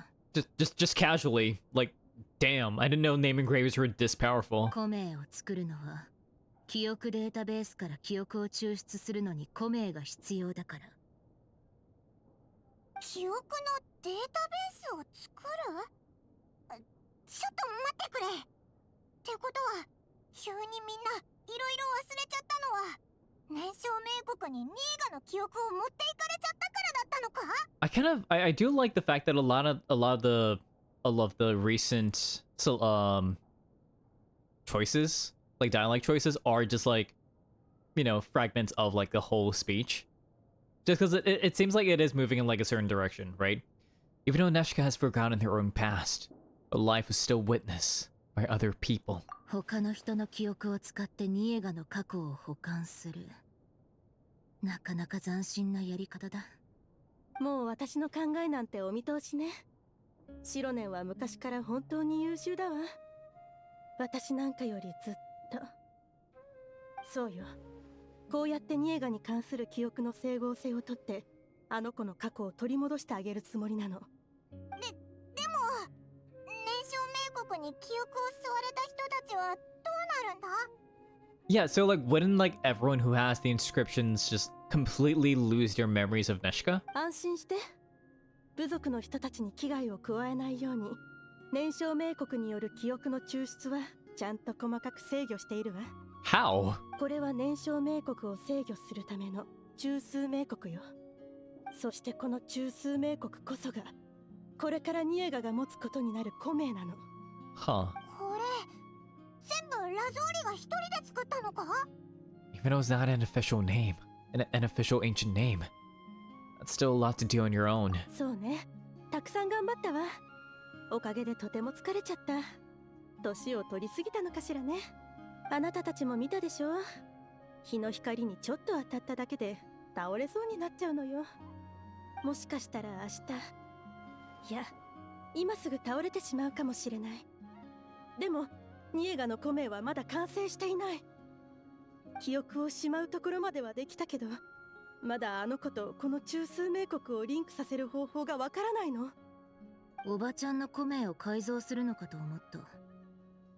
それも考えたわ。でも私の古名とあの子のことは関係ない。 What do you mean? 助けにならないし、今は必要ないわ。You've abandoned your name? 分かってると思うけど、こんなものを作るにはかなりの代償が必要だよ。分かっているわ。でも私のニエガが帰ってきてくれるのなら全てを差し出しても構わない。 I mean, if it's like abyss corruption, like could I take a look at your daughter and like help to, you know, remove some of that corruption? 今やらなきゃいけないの。そうじゃないと私がいなくなったらあの子はもう二度と自分の過去を取り戻すチャンスに巡り会えない。そうなったらあの子は私のこともどうして自分の名前がニエガなのかさえ忘れたまま、自分がどこから来たのかどこに行けばいいのかもわからないまま一人で孤独に世界をさまようことになるのよ。あの子は私が名前をつけた私の娘。母としても内裏師としてもあの子の名がこのまま失われるのを見ながらただ手をこまねいているわけにはいかないわ。 I mean, fair enough, but still. Shh. Let her think about this for a moment. 中枢冥国は持ってくよ。バラバラにして構造と具体的な用途を確かめる。それがわかるまで何も言えない。ニエガにお休みって言っといて。ちょっと待って。旅人さんとパイモンちゃんに作った冥国が完成してるから取ってくるわ。 But why give them to us? Like I know like, you know, as like a gift, but we have no memories of Neshka. Right? Like 待たせてしまってごめんなさいね。 yeah, Xilonen, I'm gonna give these to you just to be safe. それはおばちゃんがしまっといて。 She knows his layout like the back of her head. That's not where she keeps them. 旅人とパイモンはニエガに会ったことないから記憶は抽出できないよ。Yeah, exactly. That was my thing. That was my conundrum. Like, why, you know? そんなつもりは。これはただのお礼よ。受け取って。Xilonen? Wait, 何の音だ？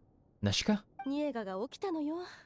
あの子ったらまた一人でベッドを降りようとしているんだわ。ごめんなさい。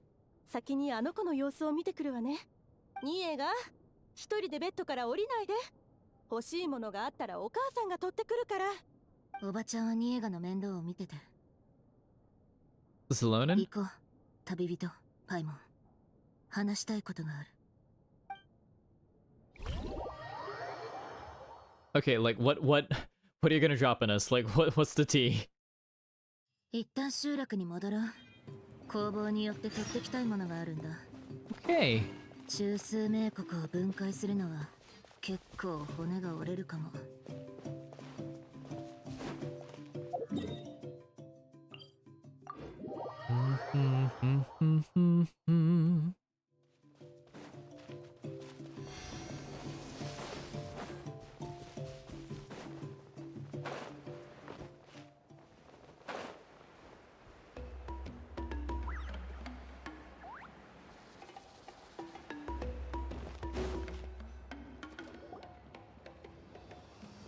いるもの取ってくるから外で待ってて。中は散らかってるから案内はやめとく。 A mess is what I like best.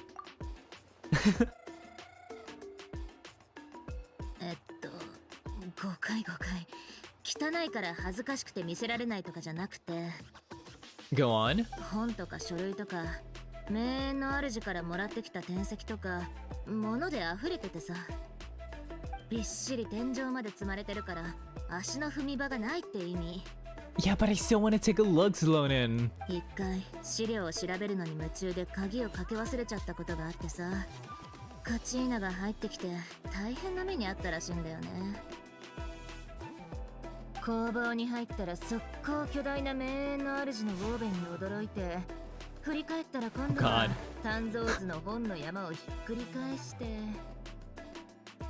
Kachina, 崩 no. れてくる本を避けようとしたら、今度は後ろの図面ケースにつまずいて転んだところに分厚い鍛造図の本がすっごい勢いで頭に落ちてきたんだってさ。 You trapped her in your workshop. That must have hurt. Was Kachina okay? なんとか。でも意識がぼんやりしてたみたいで、児玉の子の部族史に埋もれそうになってたよ。ちょうどうちが気づいて手遅れになる前に2階に引き上げたからよかったけど。あれからカチーナはうちに来るとき絶対中に入らないんだよね。 Are there really that many books inside? シロネンは職人だもんな。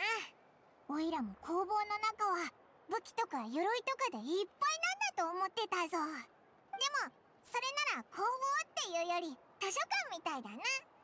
ま、うちの本職は米作りだしね。米を作るのってめっちゃ大変だよ。剣とか桑と違って必要な技法の参考書の他に典籍もいろいろ読まないとだし。 I mean, fair enough. あんたたちも知ってると思うけど、米は何らかの精神を表すものなんだ。つまり精神を反映する無数の磁石を伴うのが普通。もっと簡単に言うと、米の本質はある種の精神の具現化だってこと。 米の内裏師として新しい米を作るとき、作業としての鍛造だけをやって終わりってわけじゃない。米が表す精神を明らかにする方が大事なんだ。 I mean, to be fair, like words and names have power in this case, right? And like how and like the specific sequence, like the specific name, and like I guess like if we look into like if we compare with like what numerology, right? In terms of like how many consonants, how many vowels there are in a name and stuff. Like, cause like names, words, and like the vowels have like a lot of vowels. I'm trying to find the right words, right? Cause I forgot.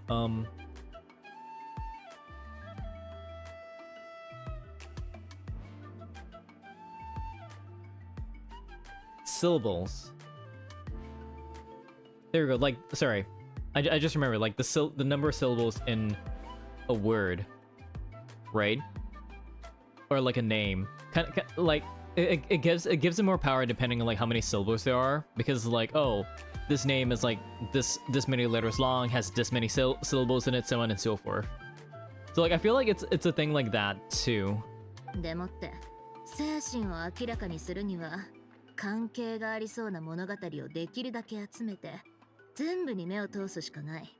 Because if it's meant to be like a spiritual thing and it's also like an actual connection to like the Night Kingdom among like other things, right? Then it means like things like numerology, length of word, syllables within a word, like specific types of consonants and like other things like that should like have bearing and meaning in terms of like the effect that it's supposed to have, right?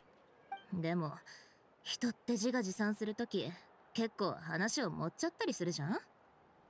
明らかに持ってたりアレンジが入ってたりしそうな物語があったら今度はその物語に関係ありそうな物語や資料を芋づる式で探してきて集まったものを照らし合わせてみるしかなくて。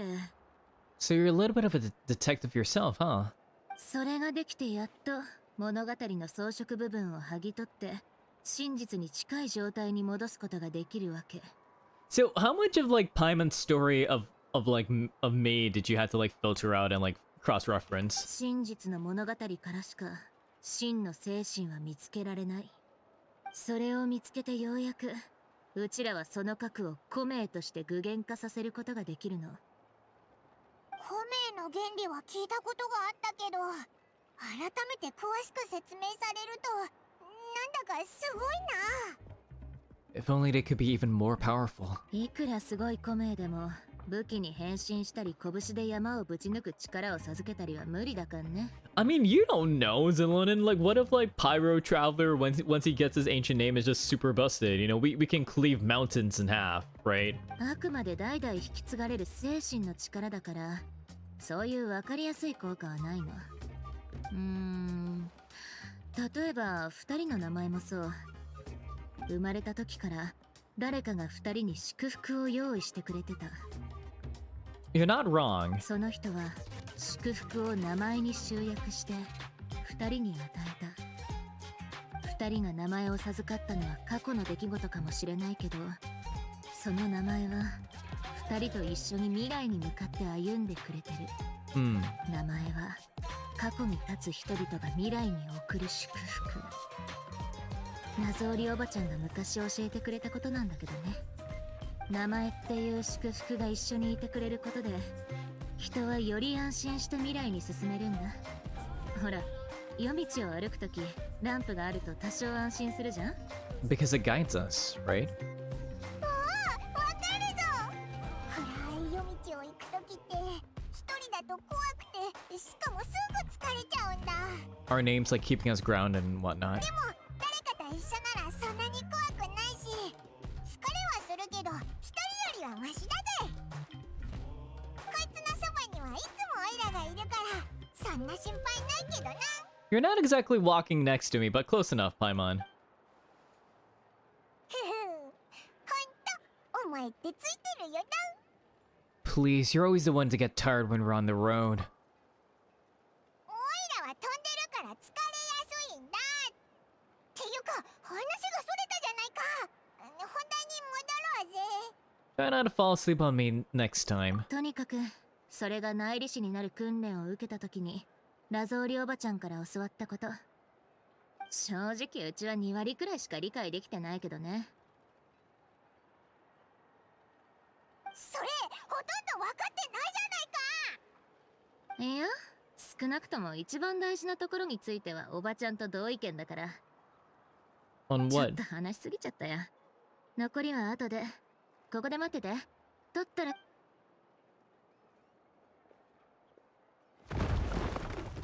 Xilonen opens the door and walks into her workshop. Some unsettling crashing sounds come from the workshop, followed by some agonizing creaks and squeaks.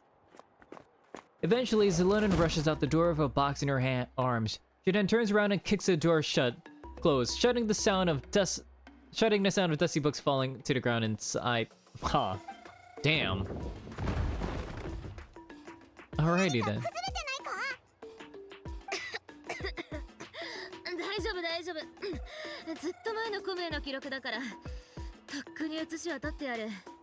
How much stuff do you have in there? My この god. 年速サビのセットが奥に埋まりすぎて楽に取り出せなかったから、ちょっと力技を使うしかなくってさ。さて、中枢名国を分解しに行こう。そんなに時間はかかんないはず。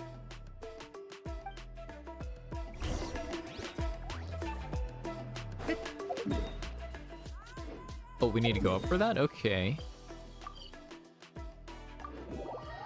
Bum, bum, ba-da.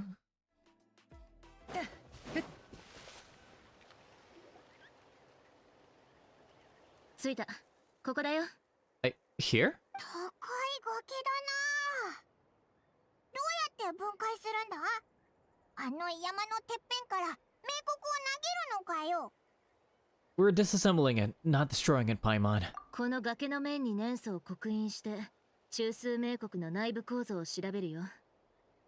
さてさて、ちゃんと起動できるかな。前回使った時はまだ見習いだったんだよね。 So it's been a while. 古名の内部の年素名国を作るときは先に崖や空き地で同じ構造の名国図を作るので、年素がちゃんと名国の脈動を通れるなって確認してから古名の内部に小型の脈を刻むんだ。 So it's basically like circuitry, right? 中枢名国に損傷を与えずに分解するにはこいつを使わないと。巨大な名国図を手で刻みたくないしね。それじゃあこの名国を壊さずに中を調べられるのか？まあそんなとこ。普通の未完成の古名の殻なら直接こじ開けて年素で中の名国を押し流せば何でもわかるんだけど、 But since it is complete and you don't know what would happen if you activate it, この中枢名国はまあ勝手におばちゃんからのニエガへの祝福を壊すのも気が引けるしね。この中枢名国ってシロネンが理解してる2割に入ってるのか？それとも分かってない8割の方か？ there's an 80% chance that it's part of the 20%. 大丈夫だって。一番大事なとこについてはおばちゃんと同意見だって言ったっしょ。うちもおばちゃんも名前自体に価値があるってことは認めてる。 Fair enough. 名前があってこそ物事を分類して数えることができる。だからこそ世界は整理されて理解できるものになるんだよ。Hmm. 例えば鉱石を注文するとき、うちは純度35くらい、不純物の含有量 3% 以下の火山硝石をくださいとかっていう。でも名前がなくなったらどうなると思う？これとこれをください。いややっぱりこっち。いやそれじゃなくてあっちのみたいな感じになっちゃうでしょ。名前は職人の仕事の標準化プロセスにおいて一番大事ってこと。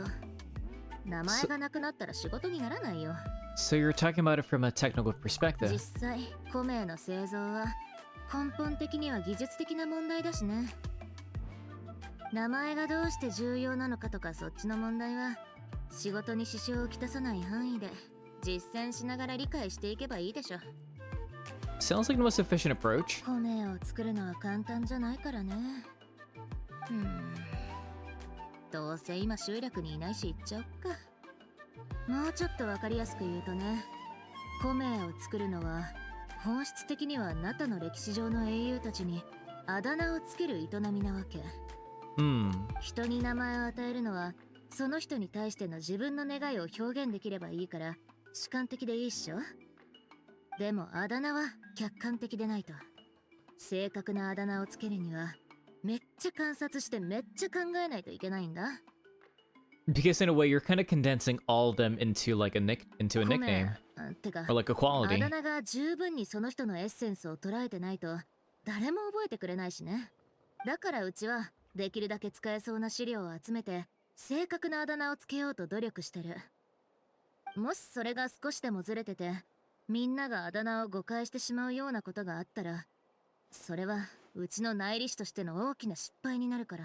Paimon, nicknames are your specialty. シロネにあだ名をつけようなんて思ってないぞ。それにもともとオイラのつけるあだ名は特徴をちゃんと捉えてて覚えやすいしな。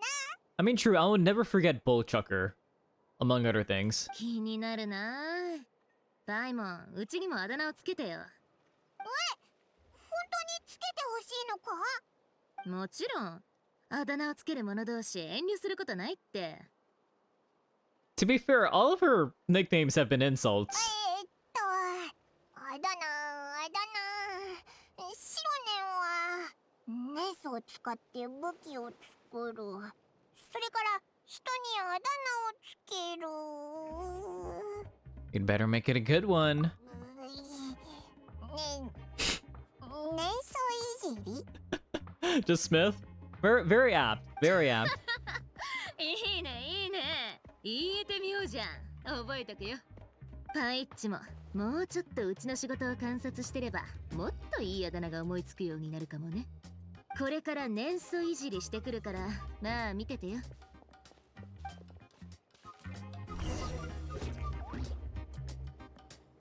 Connect the activated flow just... Okay. Alright.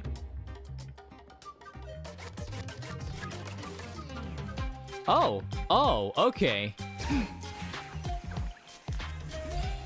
角度を2度調整終了。誤差は許容範囲内。念のため刻印パスを延長。 Interesting. スペースを少し残さないとか。じゃないとリンクを有効化した時に重複して刻印されちゃうな。 I was not expecting this, but this is kind of cool. And the fact that she's kind of mumbling, like, her thought process to herself as well. リンク完了っと。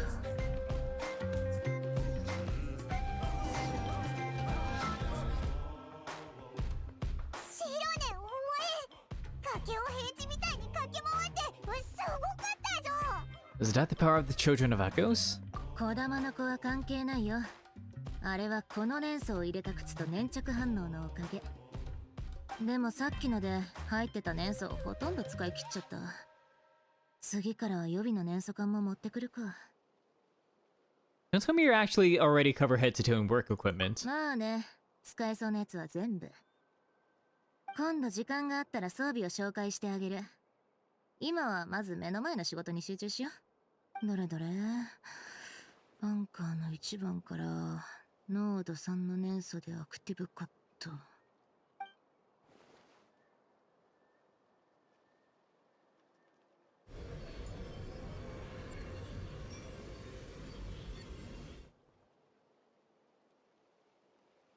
わあ、崖に大きな図面が出てきたぞ。 Okay, so what does all this mean, Xilonen? ラゾーリの作った中枢名国が浮いてる。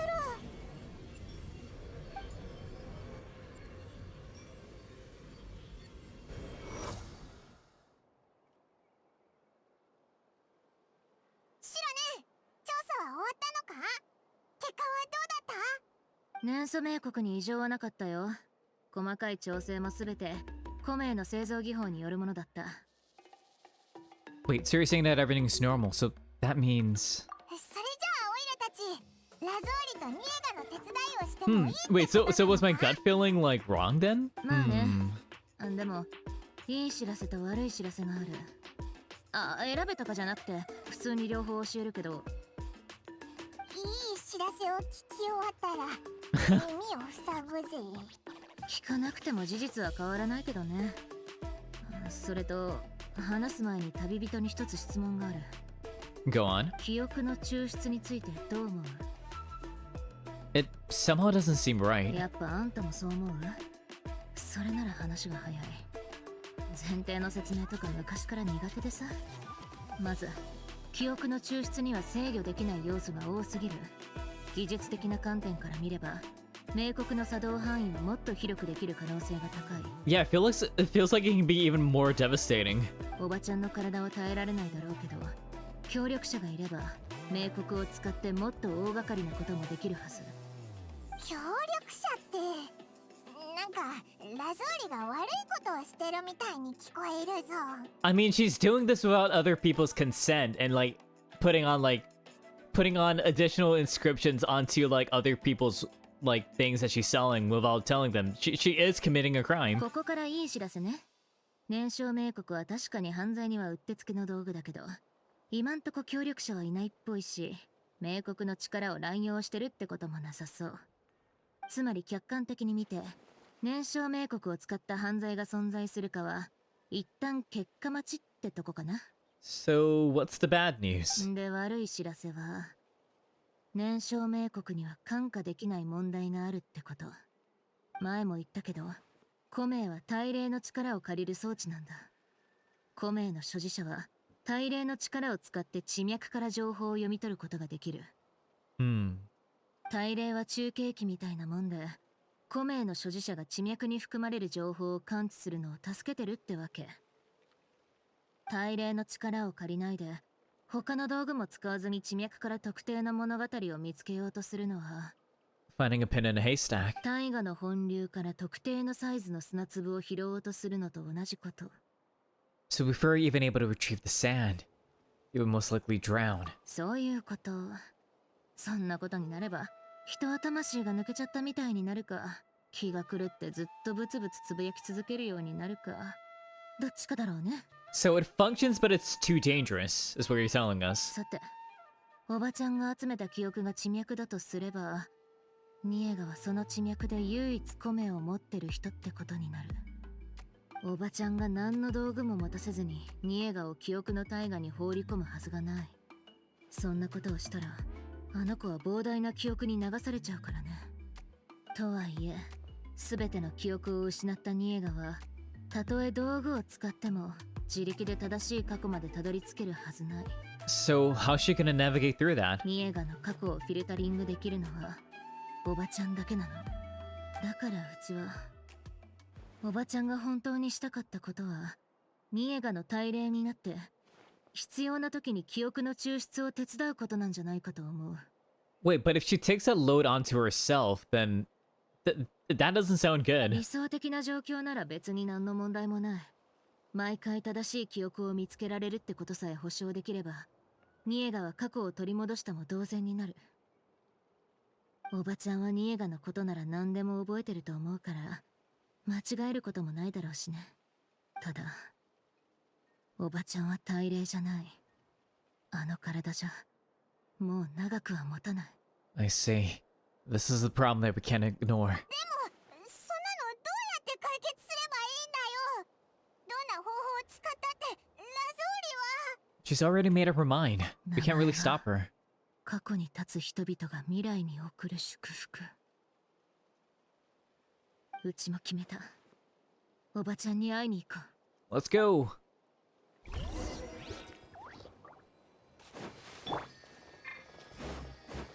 飛ぶか。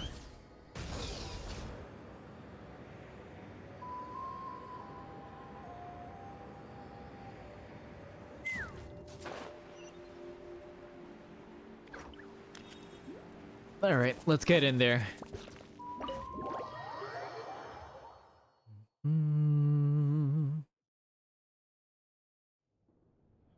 Lazuli.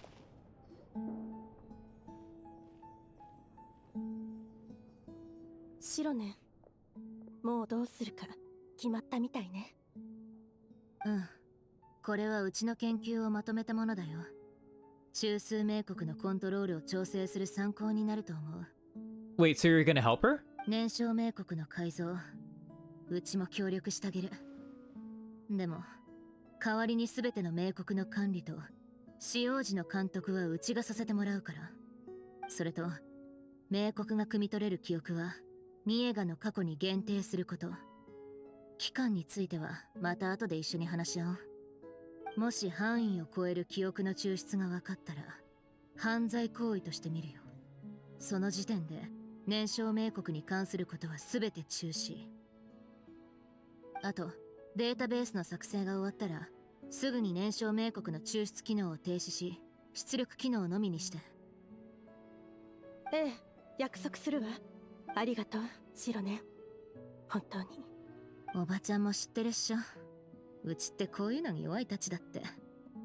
助けが必要なら言ってくれればよかったのに。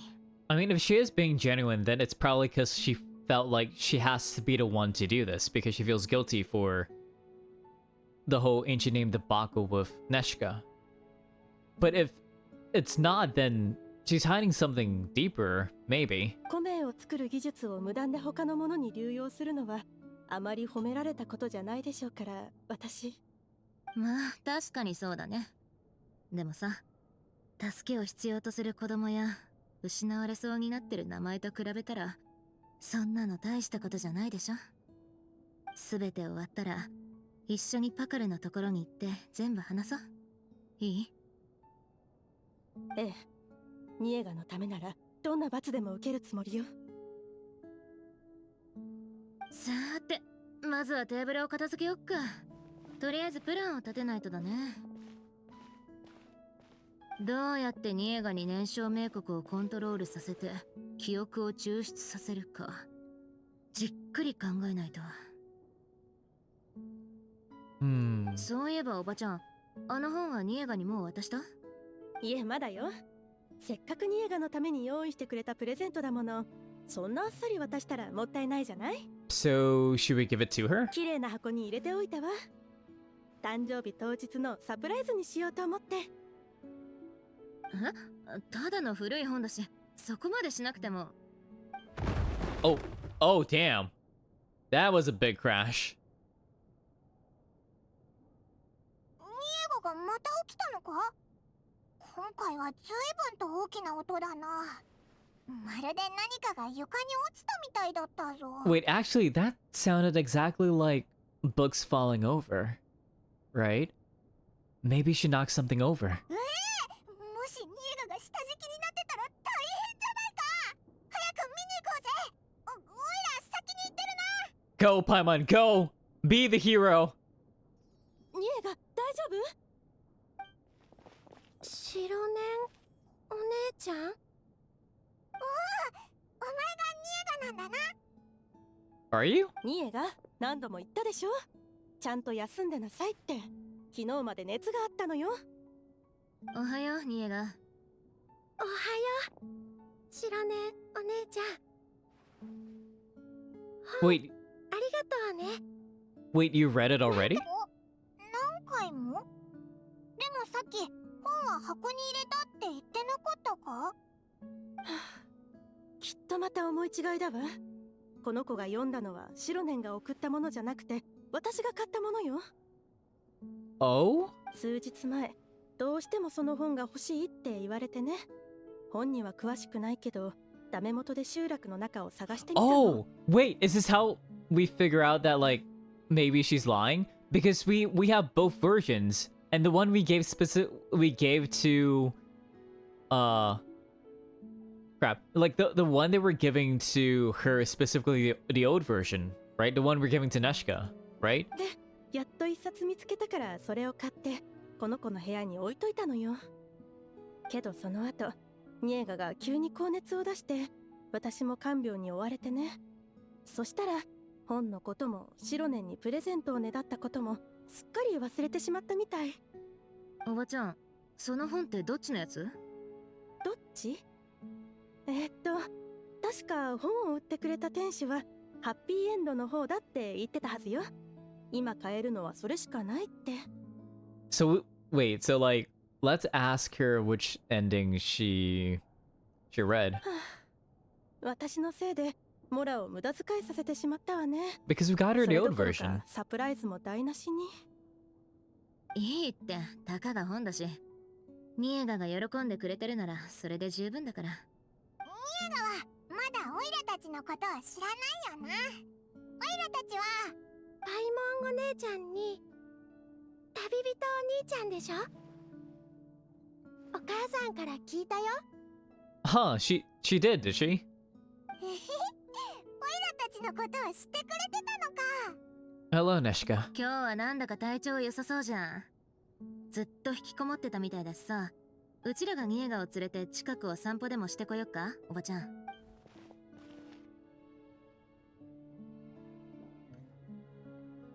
Let me check her temperature. Seems the fever's gone. 散歩ね。でもニエガの体じゃ。大丈夫だっておばちゃん。うちと旅人がいる限りニエガの心配はいらないから。もちろんそう遠くまで行かないよ。万が一何かあったらすぐ一緒に連れてくし。それにもうすぐこの子の誕生日っしょ。その買い出しにちょうどいいんじゃない？当日はドーンと祝ってあげないと。どうかな。お母さん、私走り回らないって約束この間も言ってたでしょ。もっと新鮮な空気を吸わないとって。仕方ないわね。分かったわ。ちょうど修理の終わった燃焼冥国を集落へ届けに行くから一緒に行きましょう。 Okay then. あ、ちょっと待っててくれる？ニエガの水筒とタオル、あとお薬を持っていかないと。それと日傘も。 After she comes back out. すごい荷物だな。 That is a lot of stuff. We can camp out of all that stuff. 転ばぬ先の杖よ。さて行きましょう。ニエガ、ちゃんといい子にするのよ。白念を。荷物はうちが持つよ。ニエガも遠慮しなくていいから、何かあったらすぐ言ってよ。子供の頃、うちも散々おばちゃんの世話になったし。そうだぞ。せっかくのお出かけなんだ。思いっきり羽を伸ばさないとな。 Well, if you don't stir up, 遠慮するなよ。 if you don't stir up some trouble when you're little, then you'll never get the chance again. That is true. That is very, very true. お母さんも安心して。 Because the consequences are just much dire. Much, much dire. ちゃんといい子にしてるから。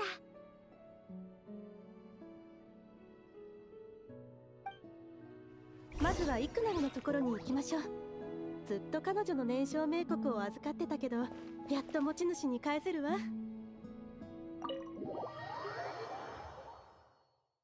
But maybe I'm mistaken. But it's like the little details, though, the two different stories, the two different versions of the stories and everything. Like, it can't just be there for no reason, right? Like, I don't think those are red herrings, right?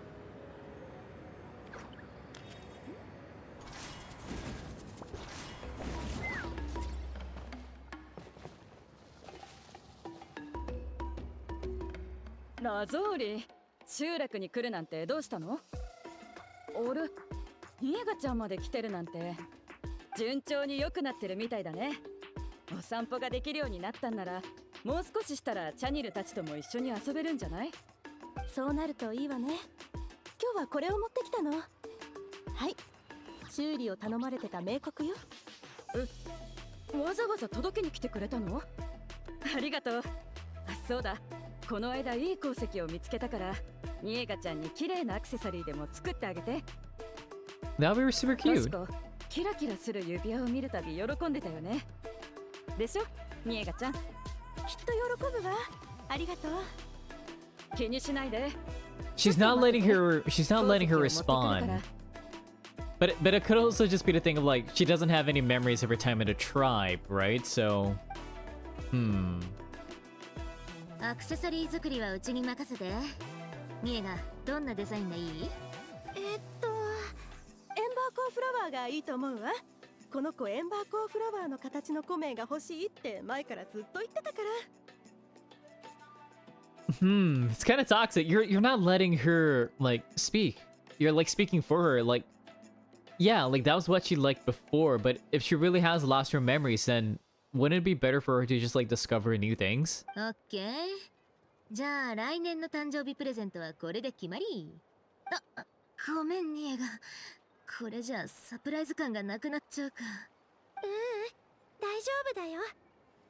白根お姉ちゃん、ありがとう。あったあった。お待たせ。さ、受け取って。そうだ、ニエガちゃん。今度また鉱石のことを知りたくなったら、手紙でも何でもいいから、いつでも聞いてちょうだい。この前、いきなり火山硝石が欲しいって手紙をくれたでしょ？あの時はびっくりしたよ。Huh, the little stare. What is that supposed to be? 迷惑をかけてごめんなさいね。体調が良くなってからあれこれ興味を持つようになったのよ。Is she using like the veil of her daughter to like get free shit from like the tribe? That is scummy as hell. What the heck? No. That's giving Machinson syndrome by proxy, you know what I mean? Like it's giving like a very specific situation. 体が弱いせいで自由に外を歩けないでしょ。だから部族のみんなに手紙を送っていろんなことを聞きたいっていつもねだってきて。何せ小玉の子の子供だからね。鉱石を好きになるのも無理ないって。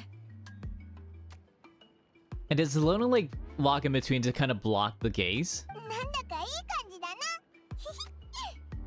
新しい方の勇敢なテクイの主人公みたいに、もうすぐ家族のリマークを救えそうな雰囲気だぜ。Wait, and we get to see here like if that's a contradiction. 物語だと、オイラたちは今、テクイは山と炎の女神にこの心と血を引き換えに弟の名を伝承させてほしい祈りを捧げた。 The absolute pose that Paimon's on right now, like look at that. I love すると that. 女神はあなたの祈りは届いたわ。けれどあなたの弟はもう血縁者ではなくなり、その名もすでに奥深くまで落ちてしまったと。そしたらテクイはこう言った。我の血を炎に変え、我が心で奥底まで照らそう。 He did say that. ニエガって記憶力がいいんだな。オイラも覚えてるぞ。本には確かあれなんて書いてあったんだっけ。 You forgot? But didn't you just read it, Paimon? オイラは2冊一気に読んだから、似たような物語と文章のせいで内容がごっちゃになっちゃってるんだ。 I mean, literally the only difference is the end, right? やっぱり古いバージョンの方がオイラ好きだな。子供にはちょっと難しいかもしれないけど、そういえばニエガはもう一つの結末を知らないよな。後で読んでやるな。 Neshka? もう一つの結末も知ってるよ。 So you have read the book. でもお前って片方しか読んでないんだよな。 But that's only what her mom told us. It's not exactly what Neshka told us herself. あら、楽しそうに何の話をしてるの？ God, this is this is like hella creepy. It's like over the shoulders, like, what are you talking about? Oh my god, wait. Literal tiger mom. Oh my god. Like helicopter parent. I mean, I get it. Cause she is like, I get the protectiveness because she almost lost her before. So it's like I understand that, but like, man, the look Xilonen is giving Lazuli. Oh god. お母さん、旅人のお兄ちゃんとあの本の結末について話してたの。悪者が倒されてみんな無事にお家に帰ってハッピーエンドになるっていう。 That's not the other ending she was talking about. 素敵なお話ね。でもそんなに早く読まれちゃうと今夜寝る前にお母さんが読んであげられる本がなくなっちゃうわ。また今度童話の本を買ってあげるから今日の夜は我慢してちょうだいね。わか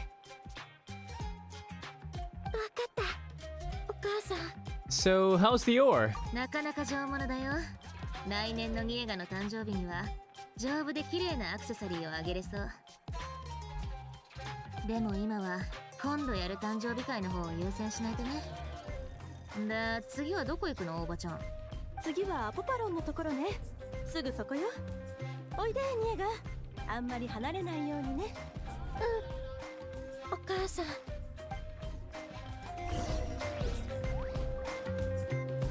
Yeah, it's really like all kinds of bad vibes. Like it does not feel good. It does not feel good. I messed up there, hang on. Why did I fall off?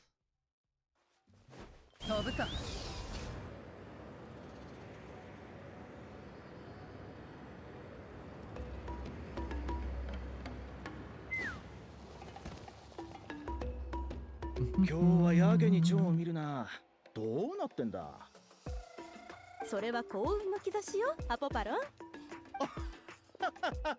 これは偉大な内裏士が2人揃ってご登場とは。いらっしゃい。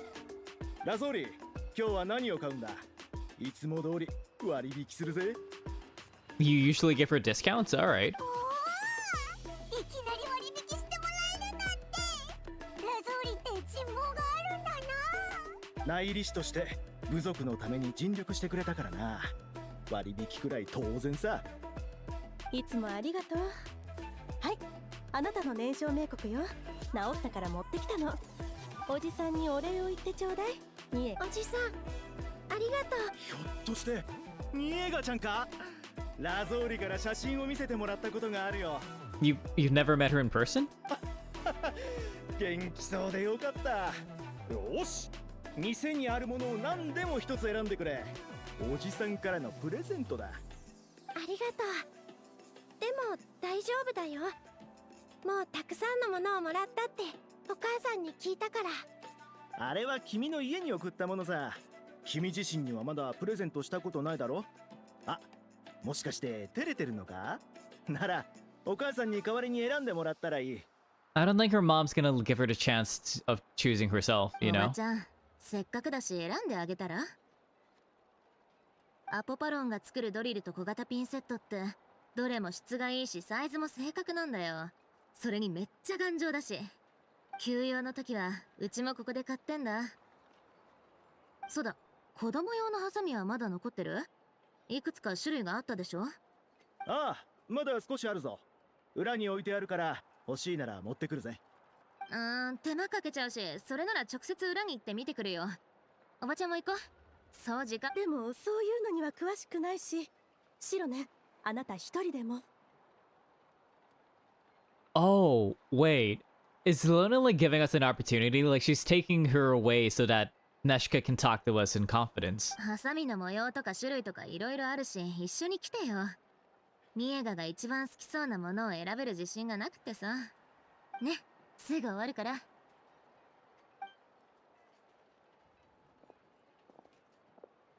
シロネンのやつ、ラゾーリを引っ張ってハサミを見に行っちゃったぞ。世話しないやつだな。Be sure to stay close, Neshka. ちゃんといい子で待ってるよ。ねえ、バイモン姉ちゃん。勇敢なテクイの中で一番好きな登場人物って誰？もちろんテクイだぞ。あいつは家族を救うためにいろんな方法を使って頑張ってたからな。古いバージョンだと結局家族と一緒に暮らせないけど、最後までめげなかったあいつはすっごくかっこいいと思 Oh, うぞ。 like the back is just right here. Like, okay, that's not so far back, but okay. I admire his courage. ニエガはどうだ？誰が一番好きなんだ？ I have a feeling she likes Ramak, right? 私はリマークが好きかな。 There we go. ああ、コアトリクエに体を奪われてもずーっとテクイのことを忘れなかったやつだな。あいつも確かにすごかったぞ。あの強さがなかったらきっと二人とも最終決戦でコアトリクエにやられてただろうな。 Seems like you're really immersed in the story. ファンは読むからには物語に入りきらないとつまらないだろ。ひひひ、ニエが今ちょうど時間があるし、勇敢なテクイごっこでもやらないか？お前がリマークで、オイラがテクイをやるな。 I mean, to be fair, this is like a fun way to interact with like kids too, in terms of like getting them like talking about their interests and whatnot. But yeah, you just like reciting epic lines. She's busy. We can get away with it. 私、チボのコアトリクエをやってもいい？ Oh, why the villain? そいつって悪役だろ？チボはリマークを食べた上にその姿に化けちゃうんだぞ。 You said it yourself. That's the old version. ああ、そうだったな。ニエガが読んだのはハッピーエンドの方だったぜ。確か新しい方の結末ではコアトリクエはやられてリマークとテクイの両方とも生き残るんだよな。まあどっちの話をやるにしても違うのは最後のセリフだけだし、ニエガは好きなセリフを言っていいぞ。オイラは両方とも読んでるし、うまいこと合わせてやるぜ。私が一番好きなのはラストのあのセリフなの。ニエガ、こっちに来てくれる？まあ、すごい汗じゃない。 Ma'am, why do you keep popping up in the most inopportune times? Like, let her like do her thing. ほら、拭いてあげるからじっとしてて。さあ、お水も飲みなさい。この子ったら遊んでるとつい夢中になっちゃうんだから。 Yeah, okay, Xilonen, this is actually kind of whack. What is happening? プレゼント選びはバッチシだよ。アポパロンが包んでおばちゃんの家まで届けてくれるって。二人はニエガと遊んでた感じ？ It kind of feels, I mean, it feels like her interests and stuff, like she's hiding her true self because her mom's around. いいところだったのに。 Xilonen, did you leave us with Neshka on purpose so we could talk with her alone? そうだったのか？そう言われると確かに。さっきもわざとラゾーリを引き離してたよな。でも、なんでそんなことを？ Neshka has a strange look on her face. Seems like she has something to say. ま、この件は一旦忘れてくれる？今はうちを信じて、まだ手を出さないでおいて。Okay then. おばちゃん、次で最後にしよっか。今日は暑いし、ニエガを長時間外にいさせるのも良くないっしょ。そうね。最後に長園のところに行って帰りましょうか。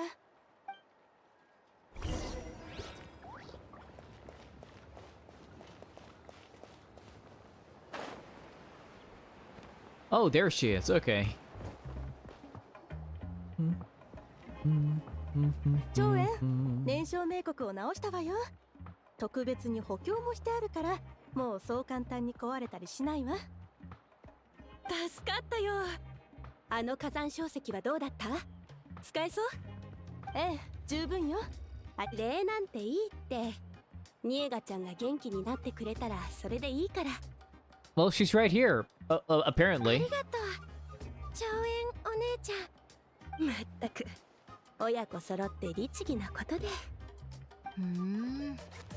あれほどの燃焼冥国を作るには相当鉱石が必要だと思ってたけど、長園さんがラゾーリおばちゃんの共犯者だったってわけ？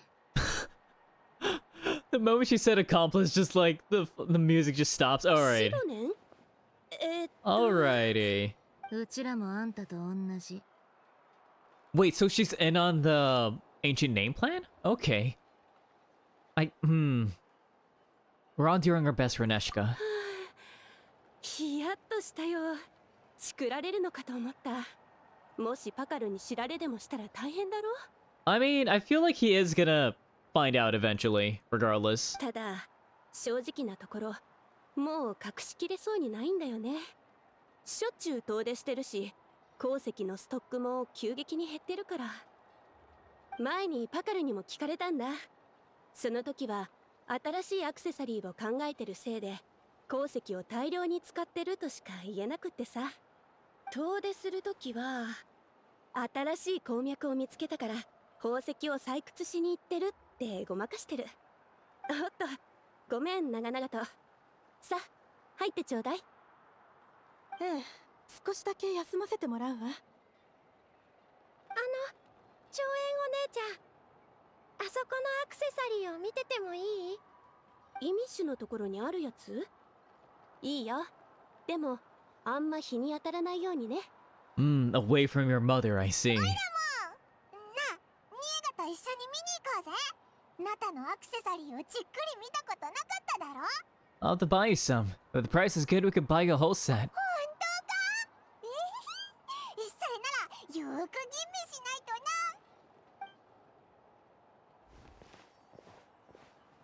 な。おばちゃんもしばらくアクセサリーなんて買ってないっしょ。見てみたら？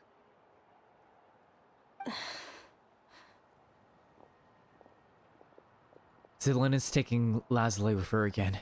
Let's keep talking with Neshka. カチカチ。オイラたちアクセサリー選びの経験がないから一緒に見てくれ。お兄ちゃん、私。ニエガ、おいで。 The eyes, the stare, the glare. Neshka, no! ごめんね、長園、シロネン。もう遅いし、そろそろおいとまさせてもらうわ。ニエガの誕生日まであと少しでしょ。だからやることがたくさんあって。It's so unsettling. Right? Like what is Neshka gonna tell us? ああ、気にしないで。一番綺麗なアクセサリーを持ってニエガちゃんの誕生日を祝いに行くから。お母さん、私。Like, you know, usually, like, the kids have, like, the same hair color or even the same eye color, but it's like, I don't know. Right? Like, they have the same ears. Right? But, like, the look. God. また熱が上がってきたわね。さあ、おんぶしてあげる。早く帰りましょう。まったく遊んでるといつも体のことを忘れちゃうんだから。帰ったらお説教ね。私は別に。言い訳を教えた覚えはないわよ、ニエが。ごめんなさい、お母さん。Yeah, your child should not be sounding or feeling this, like this scared. ニエガがこっちを見てるぞ。なんかおかしくないか？どうしたらいいんだ？ Just wait. Stay quiet. Let's see what Xilonen says. 今日は楽しすぎてついはしゃぎすぎちゃっただけでしょ。しょうがないって。おんぶはうちがするよ。おばちゃんだって体の調子が良くないんだし、無理しないで。大丈夫よ、これくらいなら。 No, I insist. さあ、ニエがお家に帰るわよ。 Please try carrying. She staggers some of the time she somehow she's still able to show Neshika behind her. Yeah, that's not normal. That whole interaction was screaming something. Like, she's scared of her. Like, I don't think it's just like a memory thing. Like what if it gets wacky and like that's not actually her child, right? The only thing similar about them are the ears, right? We don't know what happened to we don't know what happened to Lazulai's husband or partner or like whomever she had the child with. So maybe she took more from like the father, but still, this is wild. What is happening?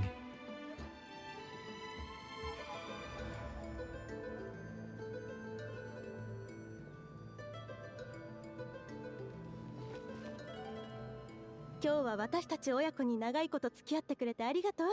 シロね、旅人さん、パイモンちゃん、ニエガの誕生日会にはぜひ来てちょうだいね。 We'll be there. I hope she continues to feel better. ええ、ニエガももう寝る時間だし、今日は失礼させてもらうわ。そうだね。おばちゃん、うちが買った勇敢なテクイをニエガにあげるのを忘れないでよ。探すの大変だったんだから。はいはい。あなたの頑張りを無駄にするはずないでしょ。白年お姉ちゃんがくれた本には特別な意味が込められているから、ニエガも大切に保管するわよね。でしょ、ニエガ。 God, the angles are so unsettling. ありがとう、白年お姉ちゃん。ん？保管するだけ？読まないの？この童話は何回も読み聞かせてきたもの。ニエガったらセリフだって全部覚えているのよ。 Yeah, but it's with a different ending. だったら大丈夫だよ、おばちゃん。だってうちが用意した勇敢な敵意はニエガの知らないやつだからね。え？他とは違う本なの？ Who knows? Maybe Neshika can tell us. まあそんな大差ないけど、ただ物語の結末がおばちゃんが買ったやつと少し違うの。うちが渡した勇敢な敵意は改訂される前の古いやつなんだ。 Wait. Wait, are the two versions also like symbolic? It's also like an analogy? Like, it's like this is the original unedited version, and then this is everything that's the same, but something's changed to like better fit with the author's whims or masses.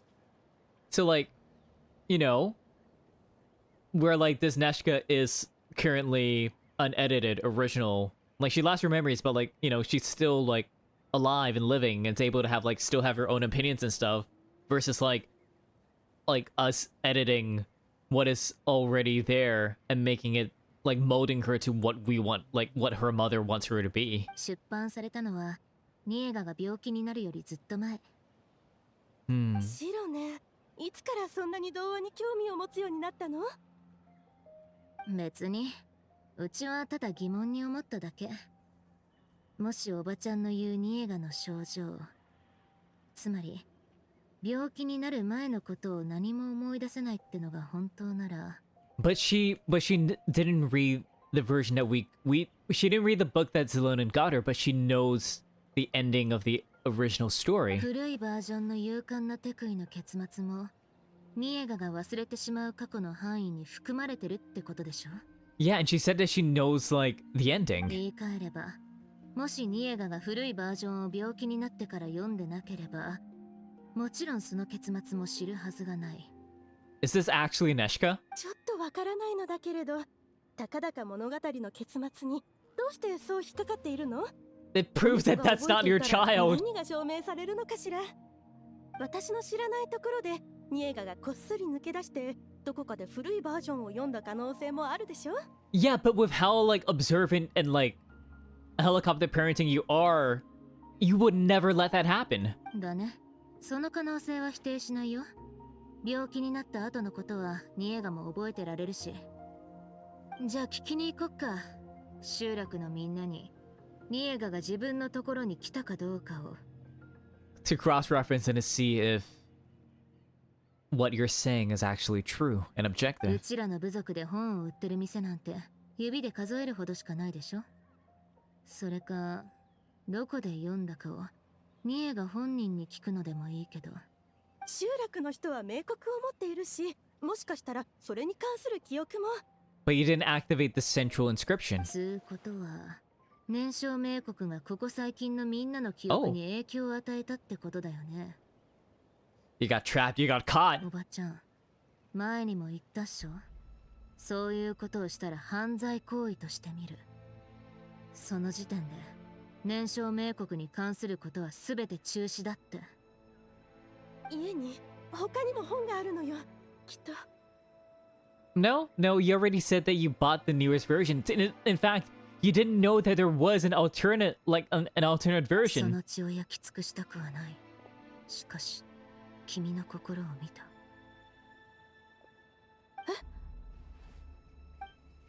答えて、ニエガ。ニエが部屋に戻りなさい。私、いい子にするって言ったでしょ。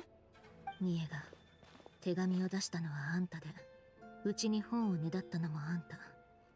自分のために声を上げられるのだってあんただけなの。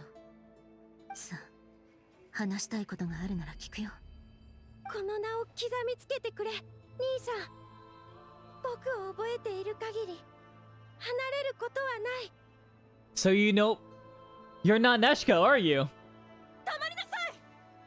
今のって古い方の最後で言うセリフだよな。ってことはニエが本当に覚えてるんだ。知ってる。私全部知ってるの。白根お姉ちゃん、助けてお願い。 Damn. 塞がれちゃったぞ。下がって。 Woo! That is a shot. Goddamn. All right. So, all the pieces lining up. The way she described how she found Neshka, right? No matter how many times she's shouted her name, she won't wake up or respond. Real Neshka died, right? And then maybe she found like a kid that looks exactly like her child or something like that. So, and that's why she's been hiding away from the tribe and village this whole time, because like to kind of resolve that, maybe, right? Potentially.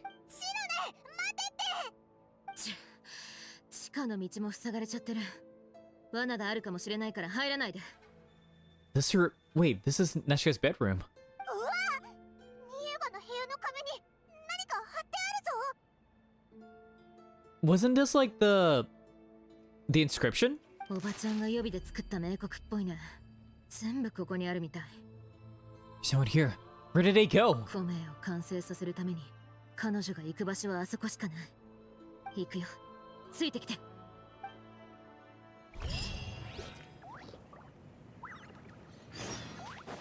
There we go. That's a domain. Okay. I don't think it's a crackpot theory. I don't think that's your actual child. Let's go.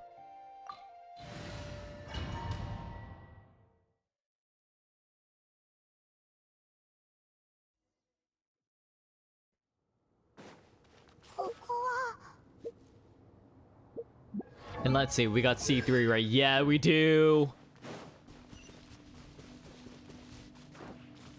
ラゾーリおばちゃんの工房だよ。内裏使を辞めた後、ここを閉鎖したの。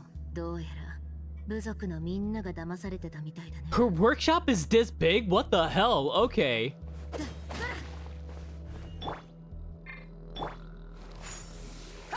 Interesting. Why are there enemies here? なんでここに他の人がいるんだ？悪事を働くの。悪い人を雇って協力してもらうの。 So these are our accomplices. まとめてぶっ潰す。手加減はなし。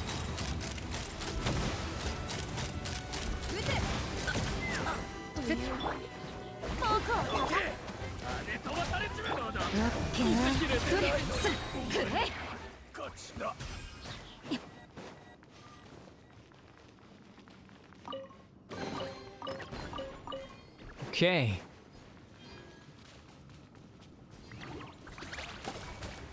All right, let's get in there.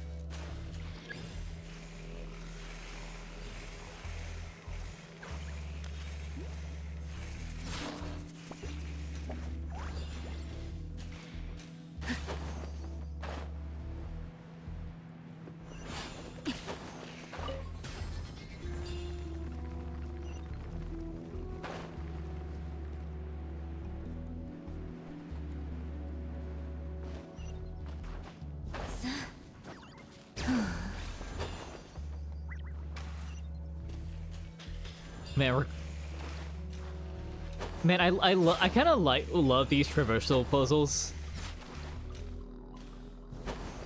Just because they're making such a big deal about like people from Natlan having their own like kind of copying their companions' movements.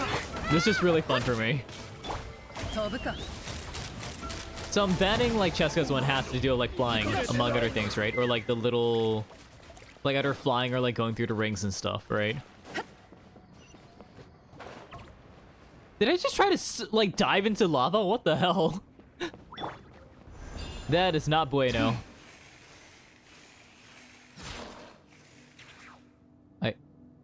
What?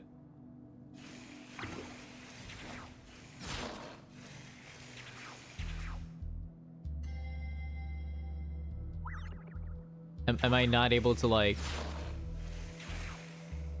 Huh.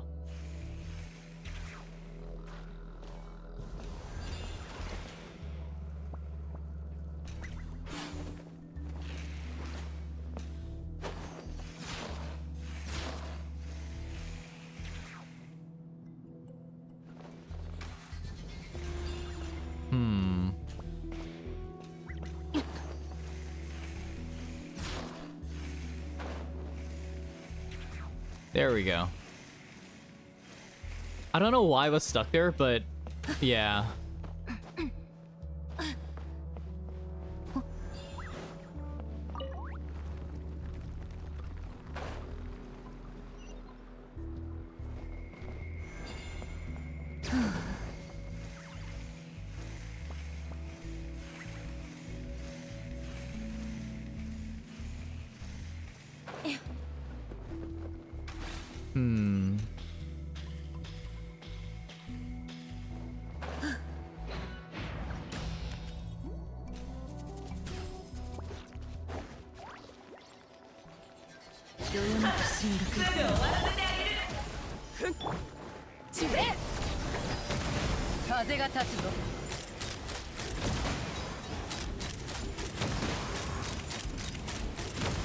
But how many people from the clan are like, how many people from the tribes are in on this?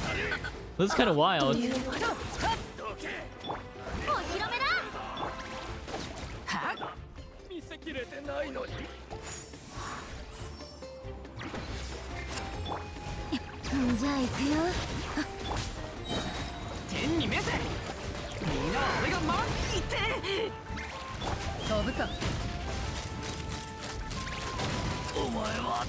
お前はこっちのドアも閉まってるぞ。どこに行けばいいんだ？運送装置はまだ動いてるみたい。制御装置を探して運送車を動かそう。それに乗れば先に進めるはず。 Let's do it. Yes? No? Okay. よし、先に進むよ。オッケー。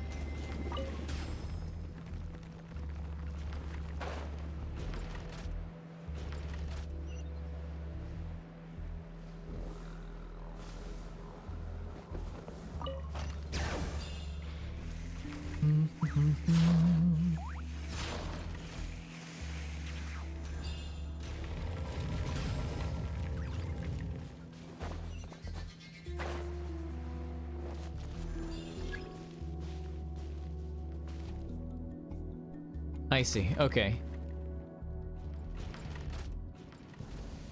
Well, that's a very neat way of hiding it. Okay. Because like it disappears into the fog, as opposed to like actually like staying inside the thing.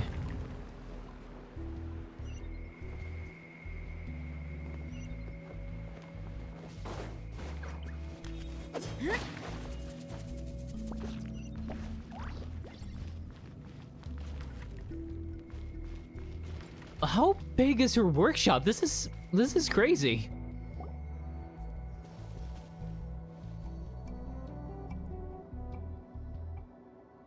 こうもすぐ追いつかれるなんて、ずいぶん足が速いのね。How did you move so quickly? あい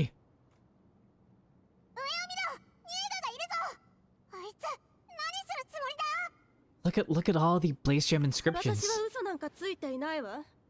最初から最後まで、ただ娘のニエガを救いたいだけ。 That's not your daughter. 今はまだ私の子じゃないけど、すべてが終わったら、この子は本物のニエガになるのよ。今はって一体どういうことだ？ Infusing memories, forgetting the past. もう理解したよね。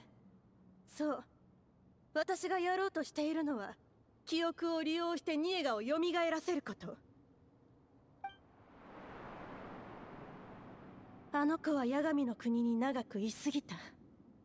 暗いのも寒いのも苦手なのに、ニエガを一人にしたのは私よ。だから必ず連れ戻さないと。No, we won't let you do 怖 that. がらないで、ニエガ。お母さんは何も忘れてなんかいない。あなたの名前を今も覚えているわ。 So I was right, Night Kingdom. So is Neshika already dead? おそらくあんたが考えてる通りだろうね。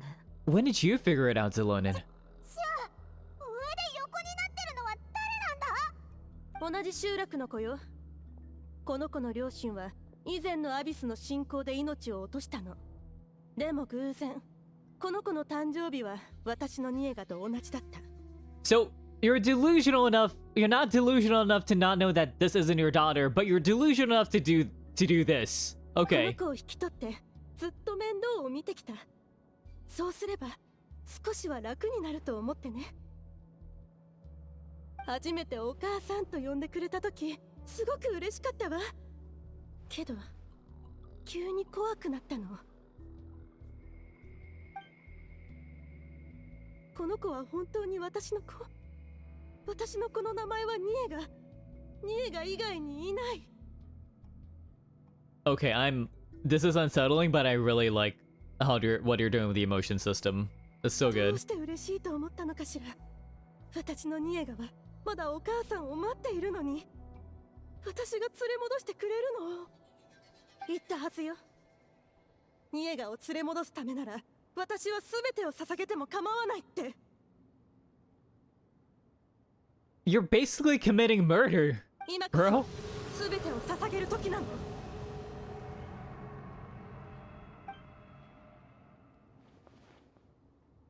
私が持っているこの役立たずの米にもそろそろ役に立ってもらわないと。力を貸してくれないのなら、ニエガの米のために燃料となりなさい。 How many people are we gonna kill for this? シロネン、まだ動かないのは周りの冥国図を観察しているからね。無駄よ。燃焼冥国は全て配置した。冥国図もとっくに機能し始めているわ。あなたがアイデアをくれたおかげよ。この中枢冥国はニエガの本当のコメになる。ニエガが帰ってきたら誕生日会に招待してあげるわ。 Let her go. Get behind me, おい、 Paimon. まさか強行突破するつもりか。 Neshka's already dead. We can't let her harm an innocent child. この冥国図には穴がある。もうすぐボロが出るからうちの合図に合わせて。ニエガ、大丈夫。心配しないで。お母さんがいるからね。3、ずっとそばにいるわ。決してあなたを忘れたりしない。2、さあ、ニエガ、早く目を覚まして。お願いだから、早く。1。 Here we go, cutscene. 安心して。もうすぐお母さんに会えるからね。ニエガ。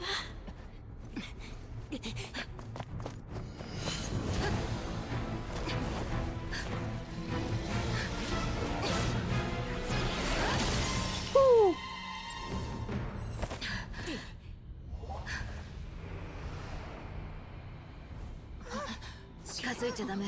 この記憶は歪んでる。この霧は歪んだ記憶の叫びだよ。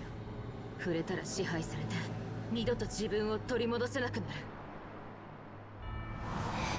どこにいるの。薬なんて飲みたくない。痛い、痛いよ。どうして私しかいないの。ニエガ、どうして。 See, it has her hair color. ずっと一緒にいて、もう見捨てない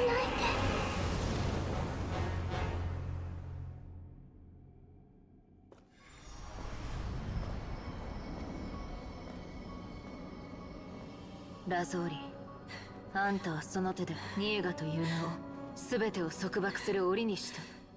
そろそろその子の声を聞いてあげな。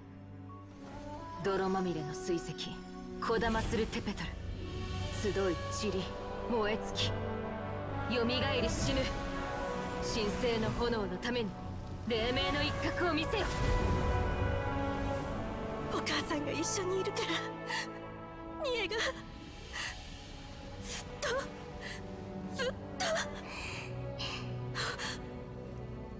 お母さん、私ずっとそばにいたよ。やっと耳を傾けてくれた。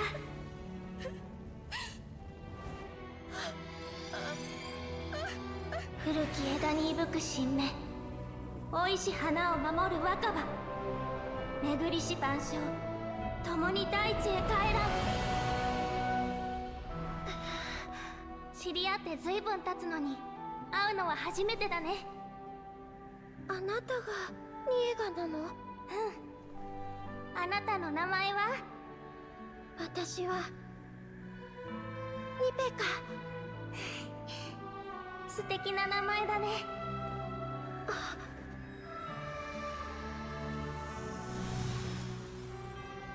ニペカ、私は昨日のあなたに祝福を捧げる。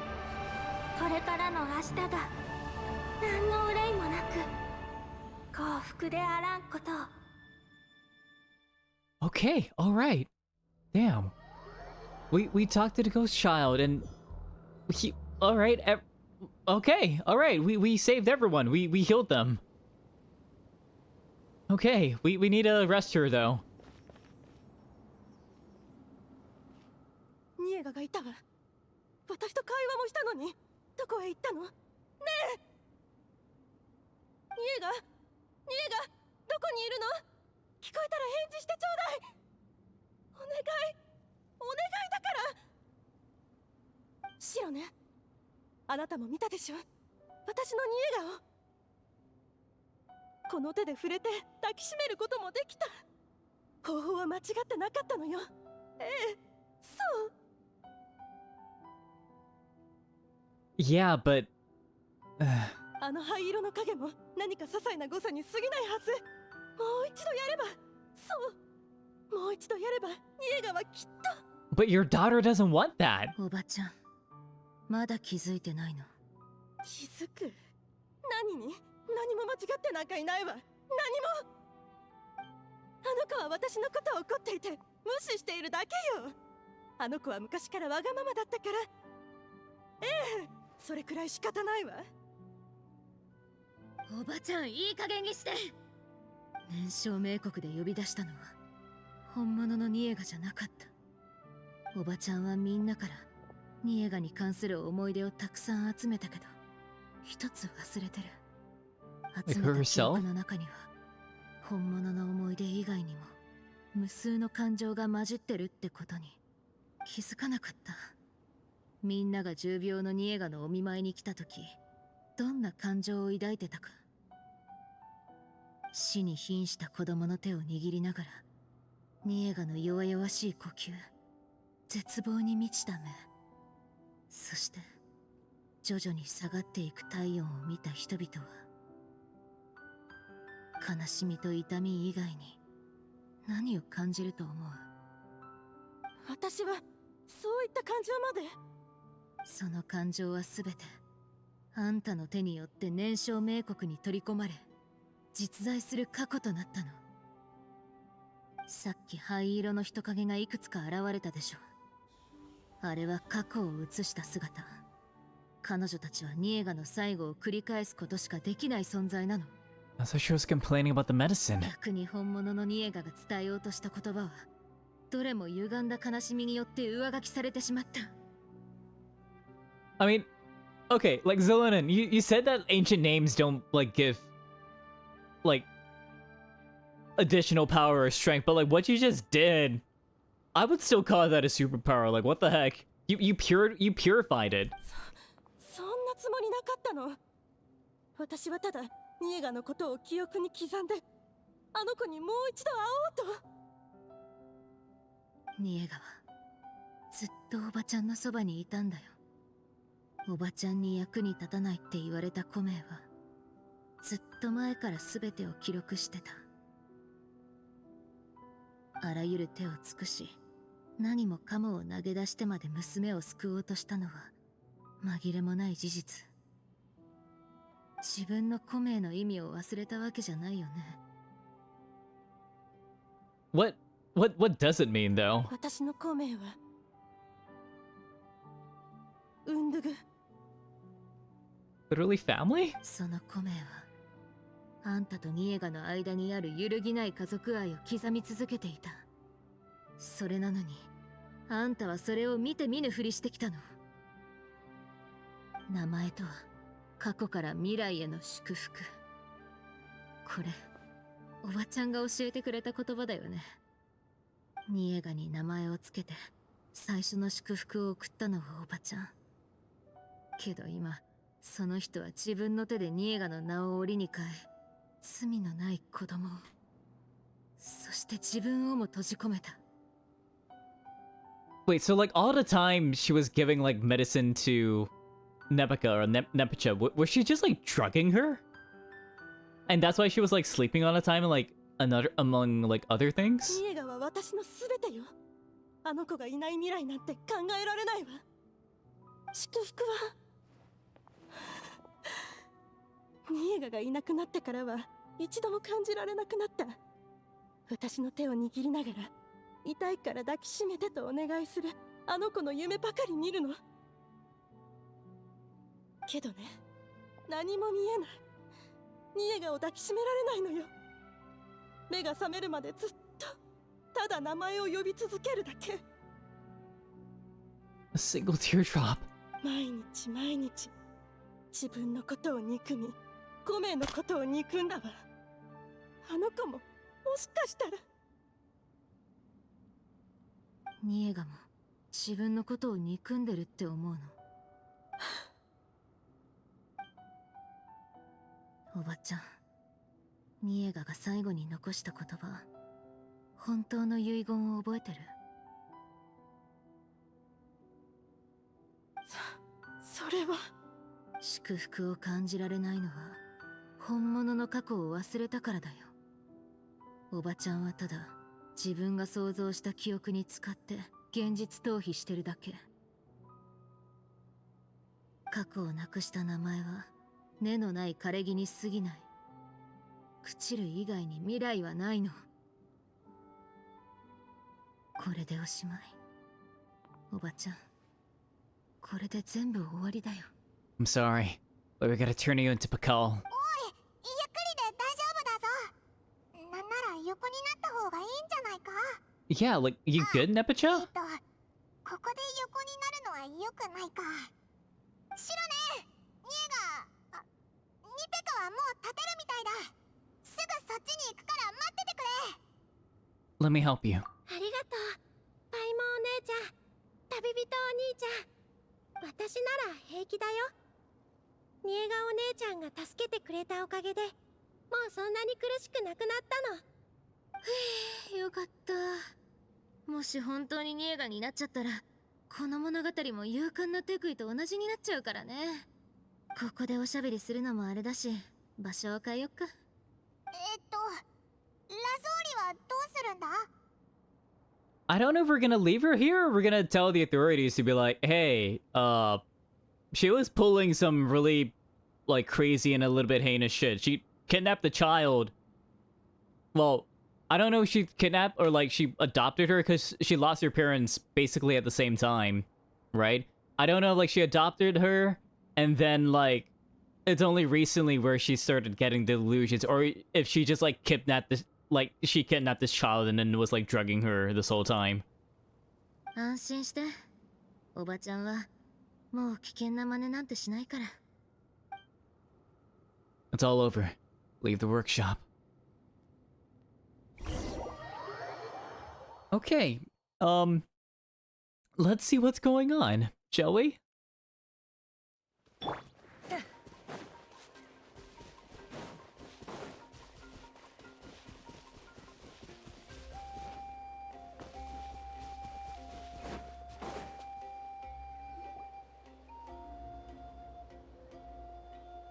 これでよしっと。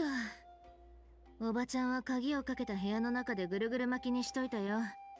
後で集落に連れてって You just tied her up? ちゃんと罰を Alright. 受けさせないとね。 Alrighty, Xilonen. Pop off. 今はここを離れて日向ぼっこでもしよっか。 Are you really just... Oh, I thought she was just gonna take a nap here. あんだけ大暴れしたし、もうヘトヘト。一気に全部終わらせちゃうなんて、シロネンって本当に仕事が早いな。にしても今思い返すと恐ろしいよな。自分の養子をニエガに変えようとするなんて。しかもあと少しで成功しちゃいそうだったし。 Okay, so she did adopt her. Alright then. Good thing we found out in time. Xilonen knew what to do right away. そうだな。カウントダウンするシロネン、すっごくかっこよかったぞ。一瞬で距離を縮めて一気に型をつけるんだもんな。ニペカがめげなかったおかげだよ。この子が勇敢に何度も助けを求めてくれてなかったら、そう簡単におばちゃんの計画には気づけなかっただろうし。 You're so brave, Nepaka. 白根お姉ちゃんとパイモお姉ちゃん、そして旅人のお兄ちゃんが勇気づけてくれたおかげだよ。それにあれは私が思いつく最後の方法だったんだ。これまでにも何度か試したの。でも家によく来てくれたおじさんやおばさんたちはラゾーリさんの言葉を鵜呑みにしてこなくなるか、私を信じてくれないかでね。それに何を話しても病気のせいだってラゾーリさんに丸め込まれちゃうの。あの人が涙を流せばみんな慰めるばかりで、誰も私の話を聞いてくれなくなった。私が送る手紙も受け取ったプレゼントも全部ラゾーリさんに確認されてね。少しでも言うことを聞かなかったら So she was drugging you. 飲まされちゃうんだ。それを飲むと何日も眠っちゃうし、記憶力もすごく悪くなっちゃうの。寝ている間はいろんなものが見えて、周りの壁も四六時中喋るようになって、毎日が怖かった。今回も失敗したら、私本当に諦めてたかも。 That's on the past now. オイラたちがそばにいるから安心しろ、リペカ。これ以上お前を傷つけようとするやつがいたら、旅人とシロネンがすぐぶっ飛ばしてやるからな。ごめん、我慢できなくて。お前は十分勇敢だったぞ。しかも助けを求めた相手がシロネンなのはヒヒッ大当たりだ。シロネンは涙でごまかされるようなやつじゃないからな。こいつは人の話をしっかり聞くし、どんな些細な点も見逃さないだろ。 Yeah, she's super efficient like そ that. んな些細な点を聞けたのもあんたたちのおかげ。二人がいなかったらニペカも助けを求めるメッセージを送れなかったでしょ。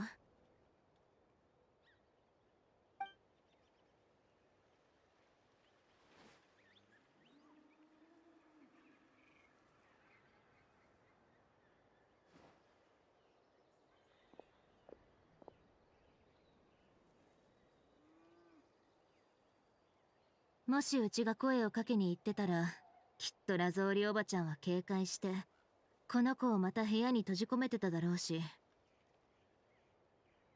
ッじゃあオイラたちってば結構重要な役目を果たしたってことか。でもあいつも大胆だよな。集落の人だって本物のニーガの顔くらい見たことあったはずだろ。別人って気づかれるのが怖くなかったのかな。 She must have been using the Glacium inscriptions for a long time. So, like, as more of the memories disappeared, people forgot what she looked like and then just associated this as what, like, Nashika looked like, その right? 可能性はあるね。ラゾーリおばちゃんが作った燃焼冥国はみんなからニエガの過去を集めるだけじゃなく、その記憶を消すこともできるから。落書きで例えるなら、まんべんなく絵の描かれた壁に新しいものを描くには、まず古いものを消さないといけない。もしかしたらうちもおばちゃんのターゲットの一人だったのかも。だから中枢冥国をあっさりうちに渡したんじゃないかな。それを知った上で受け取ったのかよ。オイラだったらきっと遠くに投げ捨ててるぞ。 Yeah, aren't you glad we don't have... We didn't get one, Paimon? ま、リスクを冒さなきゃ真実だって手に入らないっしょ。それにこの手で中枢冥国をばらしてなかったら本当の狙いに気づくこともできなかっただろうし。つまりお前は最初からあいつを疑ってたってことか。全然。だって親戚のおばちゃんだよ。最初から悪者扱いだなんてありえないって。 So it's only through the inscription? せいぜいその可能性と対策を頭の片隅に置いてたくらい。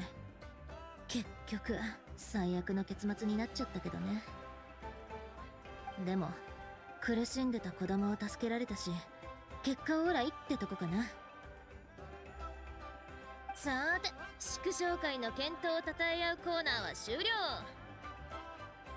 全部片付いたし、ニペカはもう安全なはずだよ。白根お姉ちゃん、私これから何をしたらいいんだろう。 Well, what do you want to do, Nepika? もちろん好きなことをやっていいんだぜ。もうお前を部屋に閉じ込めようとするやつはいないからな。でも私何ができるかわからないの。私が知ってることはどれもニエガお姉ちゃんと同じだから。好きな料理や花、喋り方、普段の振る舞い。ニエガお姉ちゃんじゃないのにお姉ちゃんじゃないといけなかった。わからないよ、白根お姉ちゃん。私どうしたらいいの？ Right, like, Cause she's young as well, so it's like she really just lost sight of herself. She doesn't know who she is. 安心して、ニペカ。燃焼冥国はもう機能してない。別人になることを強要する人はいなくなったから。けど自分の名前以外何も覚えてないの。もしかしてこのまま何も思い出せずに過去を全部捨てることになるのかな。 Then we'll make new ones, right? 白根お姉ちゃん、怖いよ。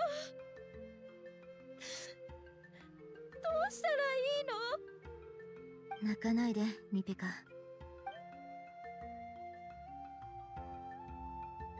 ほら、これをあげる。ラゾーリおばちゃんが保管してた鉱石をちょっと拝借して作ってみたんだ。Oh? 燃焼冥国じゃないか。シロネン、お前も作れたのか？ It's pink. いいよ、別物だよ、これは。ただの綺麗な石ころ。見て、ニペカって名前が刻まれてるっしょ。When did you do this? これ Like は just あ now? んたが最初にもらった祝福。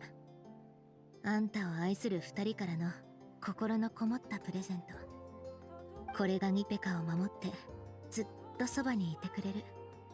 過去も未来も現在もあんたから離れることはない。でもお父さんとお母さんの名前すら覚えてないんだよ。私何も。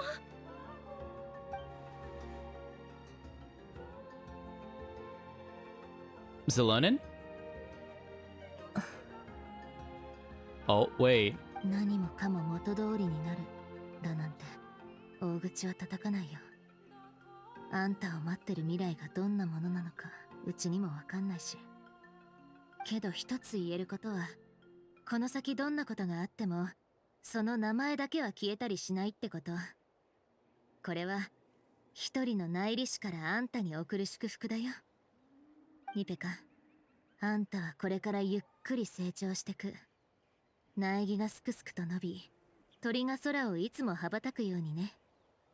ニペカって名前はあんたの原点であり、あんたの成長を導く道しるべでもあるんだ。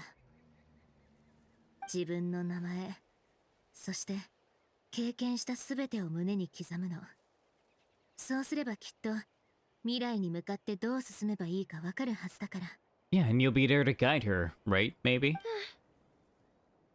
てみる。その意気だぜ、ニペ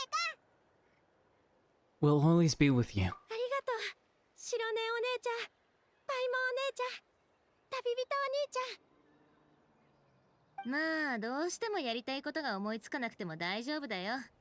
気楽にやるのが一番だからさ。同じ集落の人間なんだし、そん時はあんたのことを知ってる年寄りを探して出自を調べてあげる。 Like, that is true. They probably have like a record somewhere, 結果 right? が出るまでうちの工房にいていいよ。茶碗が一つ増えたところでなんてことないからね。 So you do have a backup. Like, so she literally is like adopting her?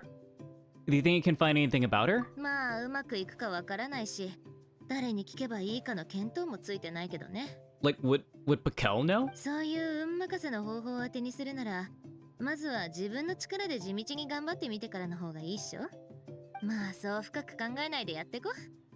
じゃ、うちはラゾーリおばちゃんを集落に連れてくね。ニペカも一緒に来て。あ、そういえば晩飯がまだだったよ。好きな食べ物とかある？私？好き嫌いは特にないから、何でも大丈夫だけど。Yeah, but it's your first meal at a new place. You gotta choose. オッケー。じゃあ行こっか。やることが山ほど well, 残 I ってる guess. し、しばらく休めそうにないね、こりゃ。Aw? ああ、そうそう。一つ言い忘れてた。誕生日おめでとう。ニペカ。 It's her birthday now? Yay! Happy birthday! Dang. Okay, that was a good quest. That was a good Chronicles. Damn, I like that. I like that a lot.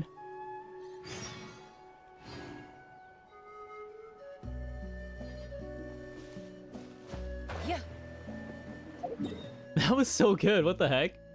Like, it's really heartfelt just cuz like, yeah, it's a mother losing like grieving and lost her child, but like the methods of like it being hella fucked up and like, oh, I'm gonna adopt this child, feed her lots of drugs to like mess her memory, like get the memories from like other people, and then implant like basically my actual child onto this child, among other things, like keep like imprisoning the child, like drugging her up, and all sorts of wackiness. It's just like, damn.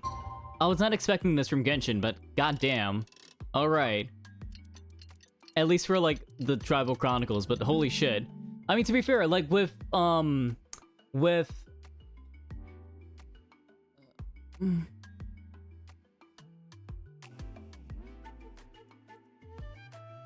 like with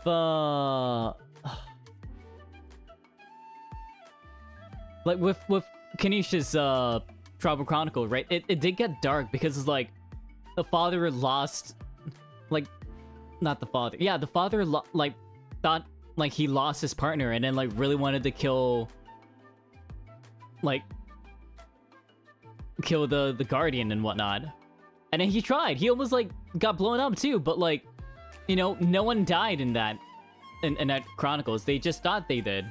You know, it became like a happy ending in a way, in a sense, because everything worked out. And in this case, like, the happy ending is us saving the child, but everything else that happened still happened, and it's completely fucked up. You know? It's messed up. 来てくれたんだ。ちょうど全部片付いて、今から休もうとしてたとこだよ。What about Lazuli? Will she be punished? まだ検討中だってさ。コメイの技術を使った犯罪なんて参考にできる事例が限られてるからね。Yeah, but what about him? しばらく頭を抱えることになるんじゃない? Yeah, but what about imprisoning a child, feeding her like drugs, and then, you know, all sorts of other shit? Like, really? ただ、ラゾーリおばちゃんの工房は完全に閉鎖されて、作りかけの燃焼冥国は処分されることになったよ。もう完成してる燃焼冥国についてはうちが対応することになったけど、はあ、また面倒な仕事が増えちった。とにかくおばちゃんのコメイに問題が生じなかったのは不幸中の幸いだよ。じゃなきゃ今頃やばいことになってただろうし。Why would... Huh. ああ、コメイといえばいいニュースもあんだ。燃焼冥国に取り込まれた記憶は元に戻せるんだって。That's great. すべての燃焼冥国の機能が停止したら、記憶は元の道をたどって持ち主のところに戻るみたい。So everyone's memories of Neshka will all come back? そういうこと。でも今になって思うとさ、おばちゃんはニエガを取り戻そうとして、みんなにその存在を忘れさせたんだよね。けど本当にいなくなった今、こうして思い出せるようになるなんて。ほんとめちゃくちゃ。How's Nepika doing? 今はうちの工房で休んでるよ。部族の人にも相談して出自を調べてもらってる。その結果が出るまで時間がかかるだろうし、しばらくはあの子の世話をしながら鍛造の技術でも教えよっかなって思ってる。You're gonna adopt her and make her your apprentice. Hey, alright. どれも今後の話だけどね。今はゆっくり眠らせてあげないと。睡眠を十分にとることこそ面倒ごとを片付ける上で。 Wait, but is your workshop like child safe? Like, Kachina almost died in there. Like, did you clean up at least?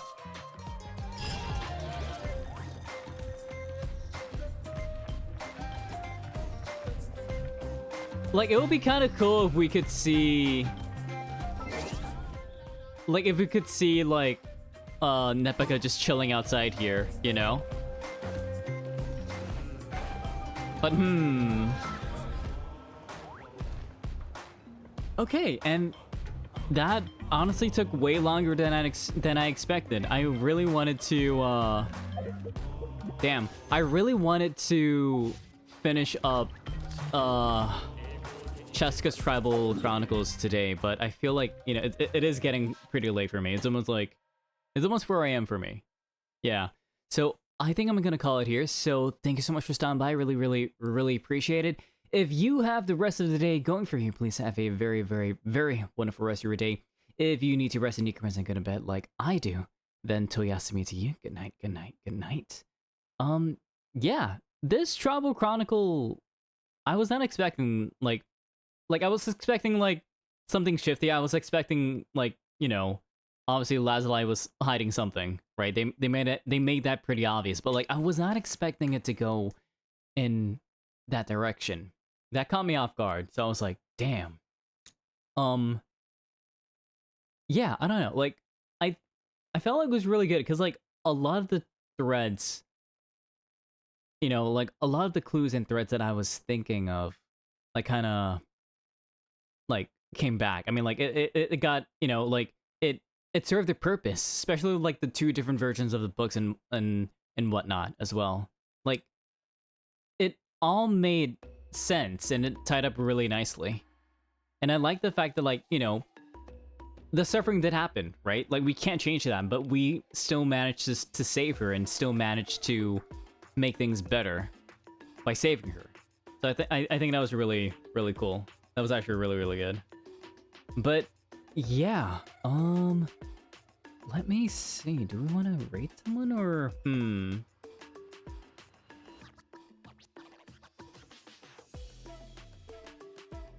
trying to take a look.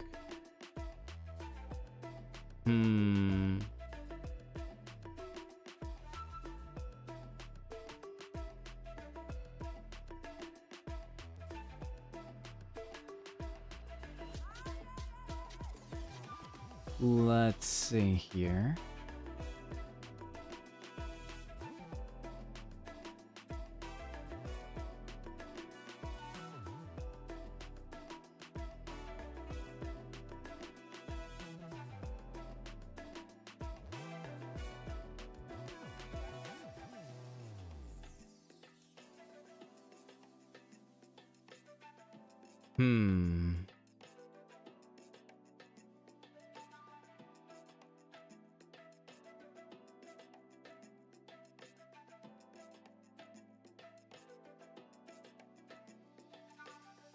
You know what? Let's read someone new. Maybe. Wait,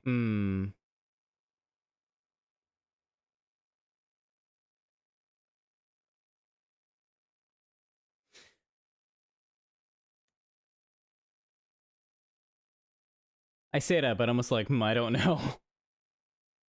Let me take a quick look.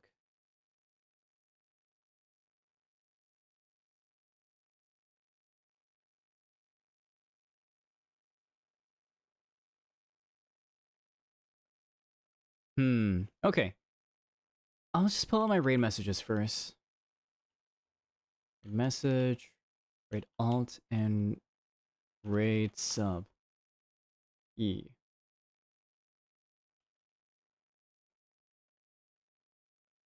Let's see.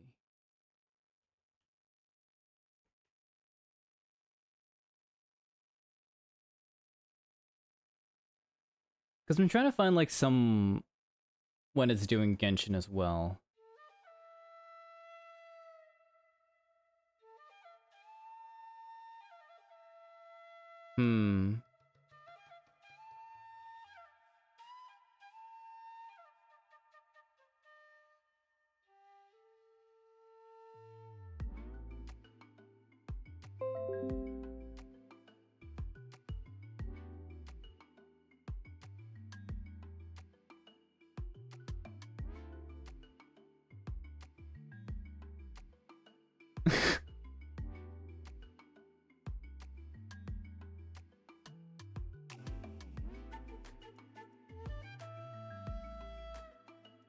Or maybe not. This person taking an ad break. I'm like, oh, okay.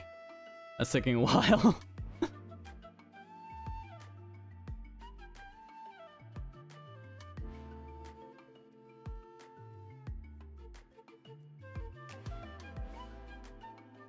Let me see.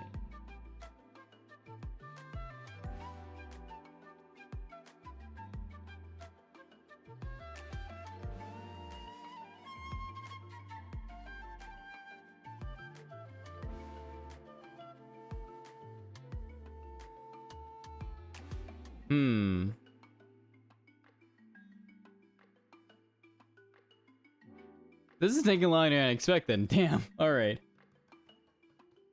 Mm.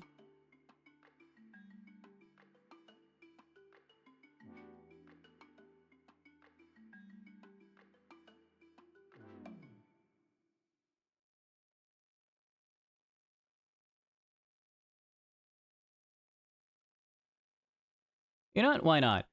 We're gonna be rating Mokumin VT. I'm not sure much about them. I know they're doing Genshin right now. They started about almost an hour ago. So let's go give them a Snow Patrol greeting, shall we? Yeah, be nice, be chill. I don't know if I'll be doing Genshin again. I kind of want to do like Star Rail or something else. Yeah, because we do have that new content with Sunday E. I do want to do some Star Rail. So maybe I'll do some Star Rail tomorrow instead of Genshin. We'll see how far we'll get with that. Yeah. So, yeah, that's gonna be it for me tonight. So, let's tell ya. Wait, no, I need to wait for this thing. Yeah, but we're gonna be rating Mokumin. Yee. It's been a while. Okay, but yeah, so that's gonna be it for me tonight. We will do some Star Rail tomorrow. We will come back to Genshin and finish up the Tribal Chronicles as and when, because it's getting really late. So yeah, that's gonna be it for me tonight. So, let's tell ya. And as always, this has been Toya, and I'll see ya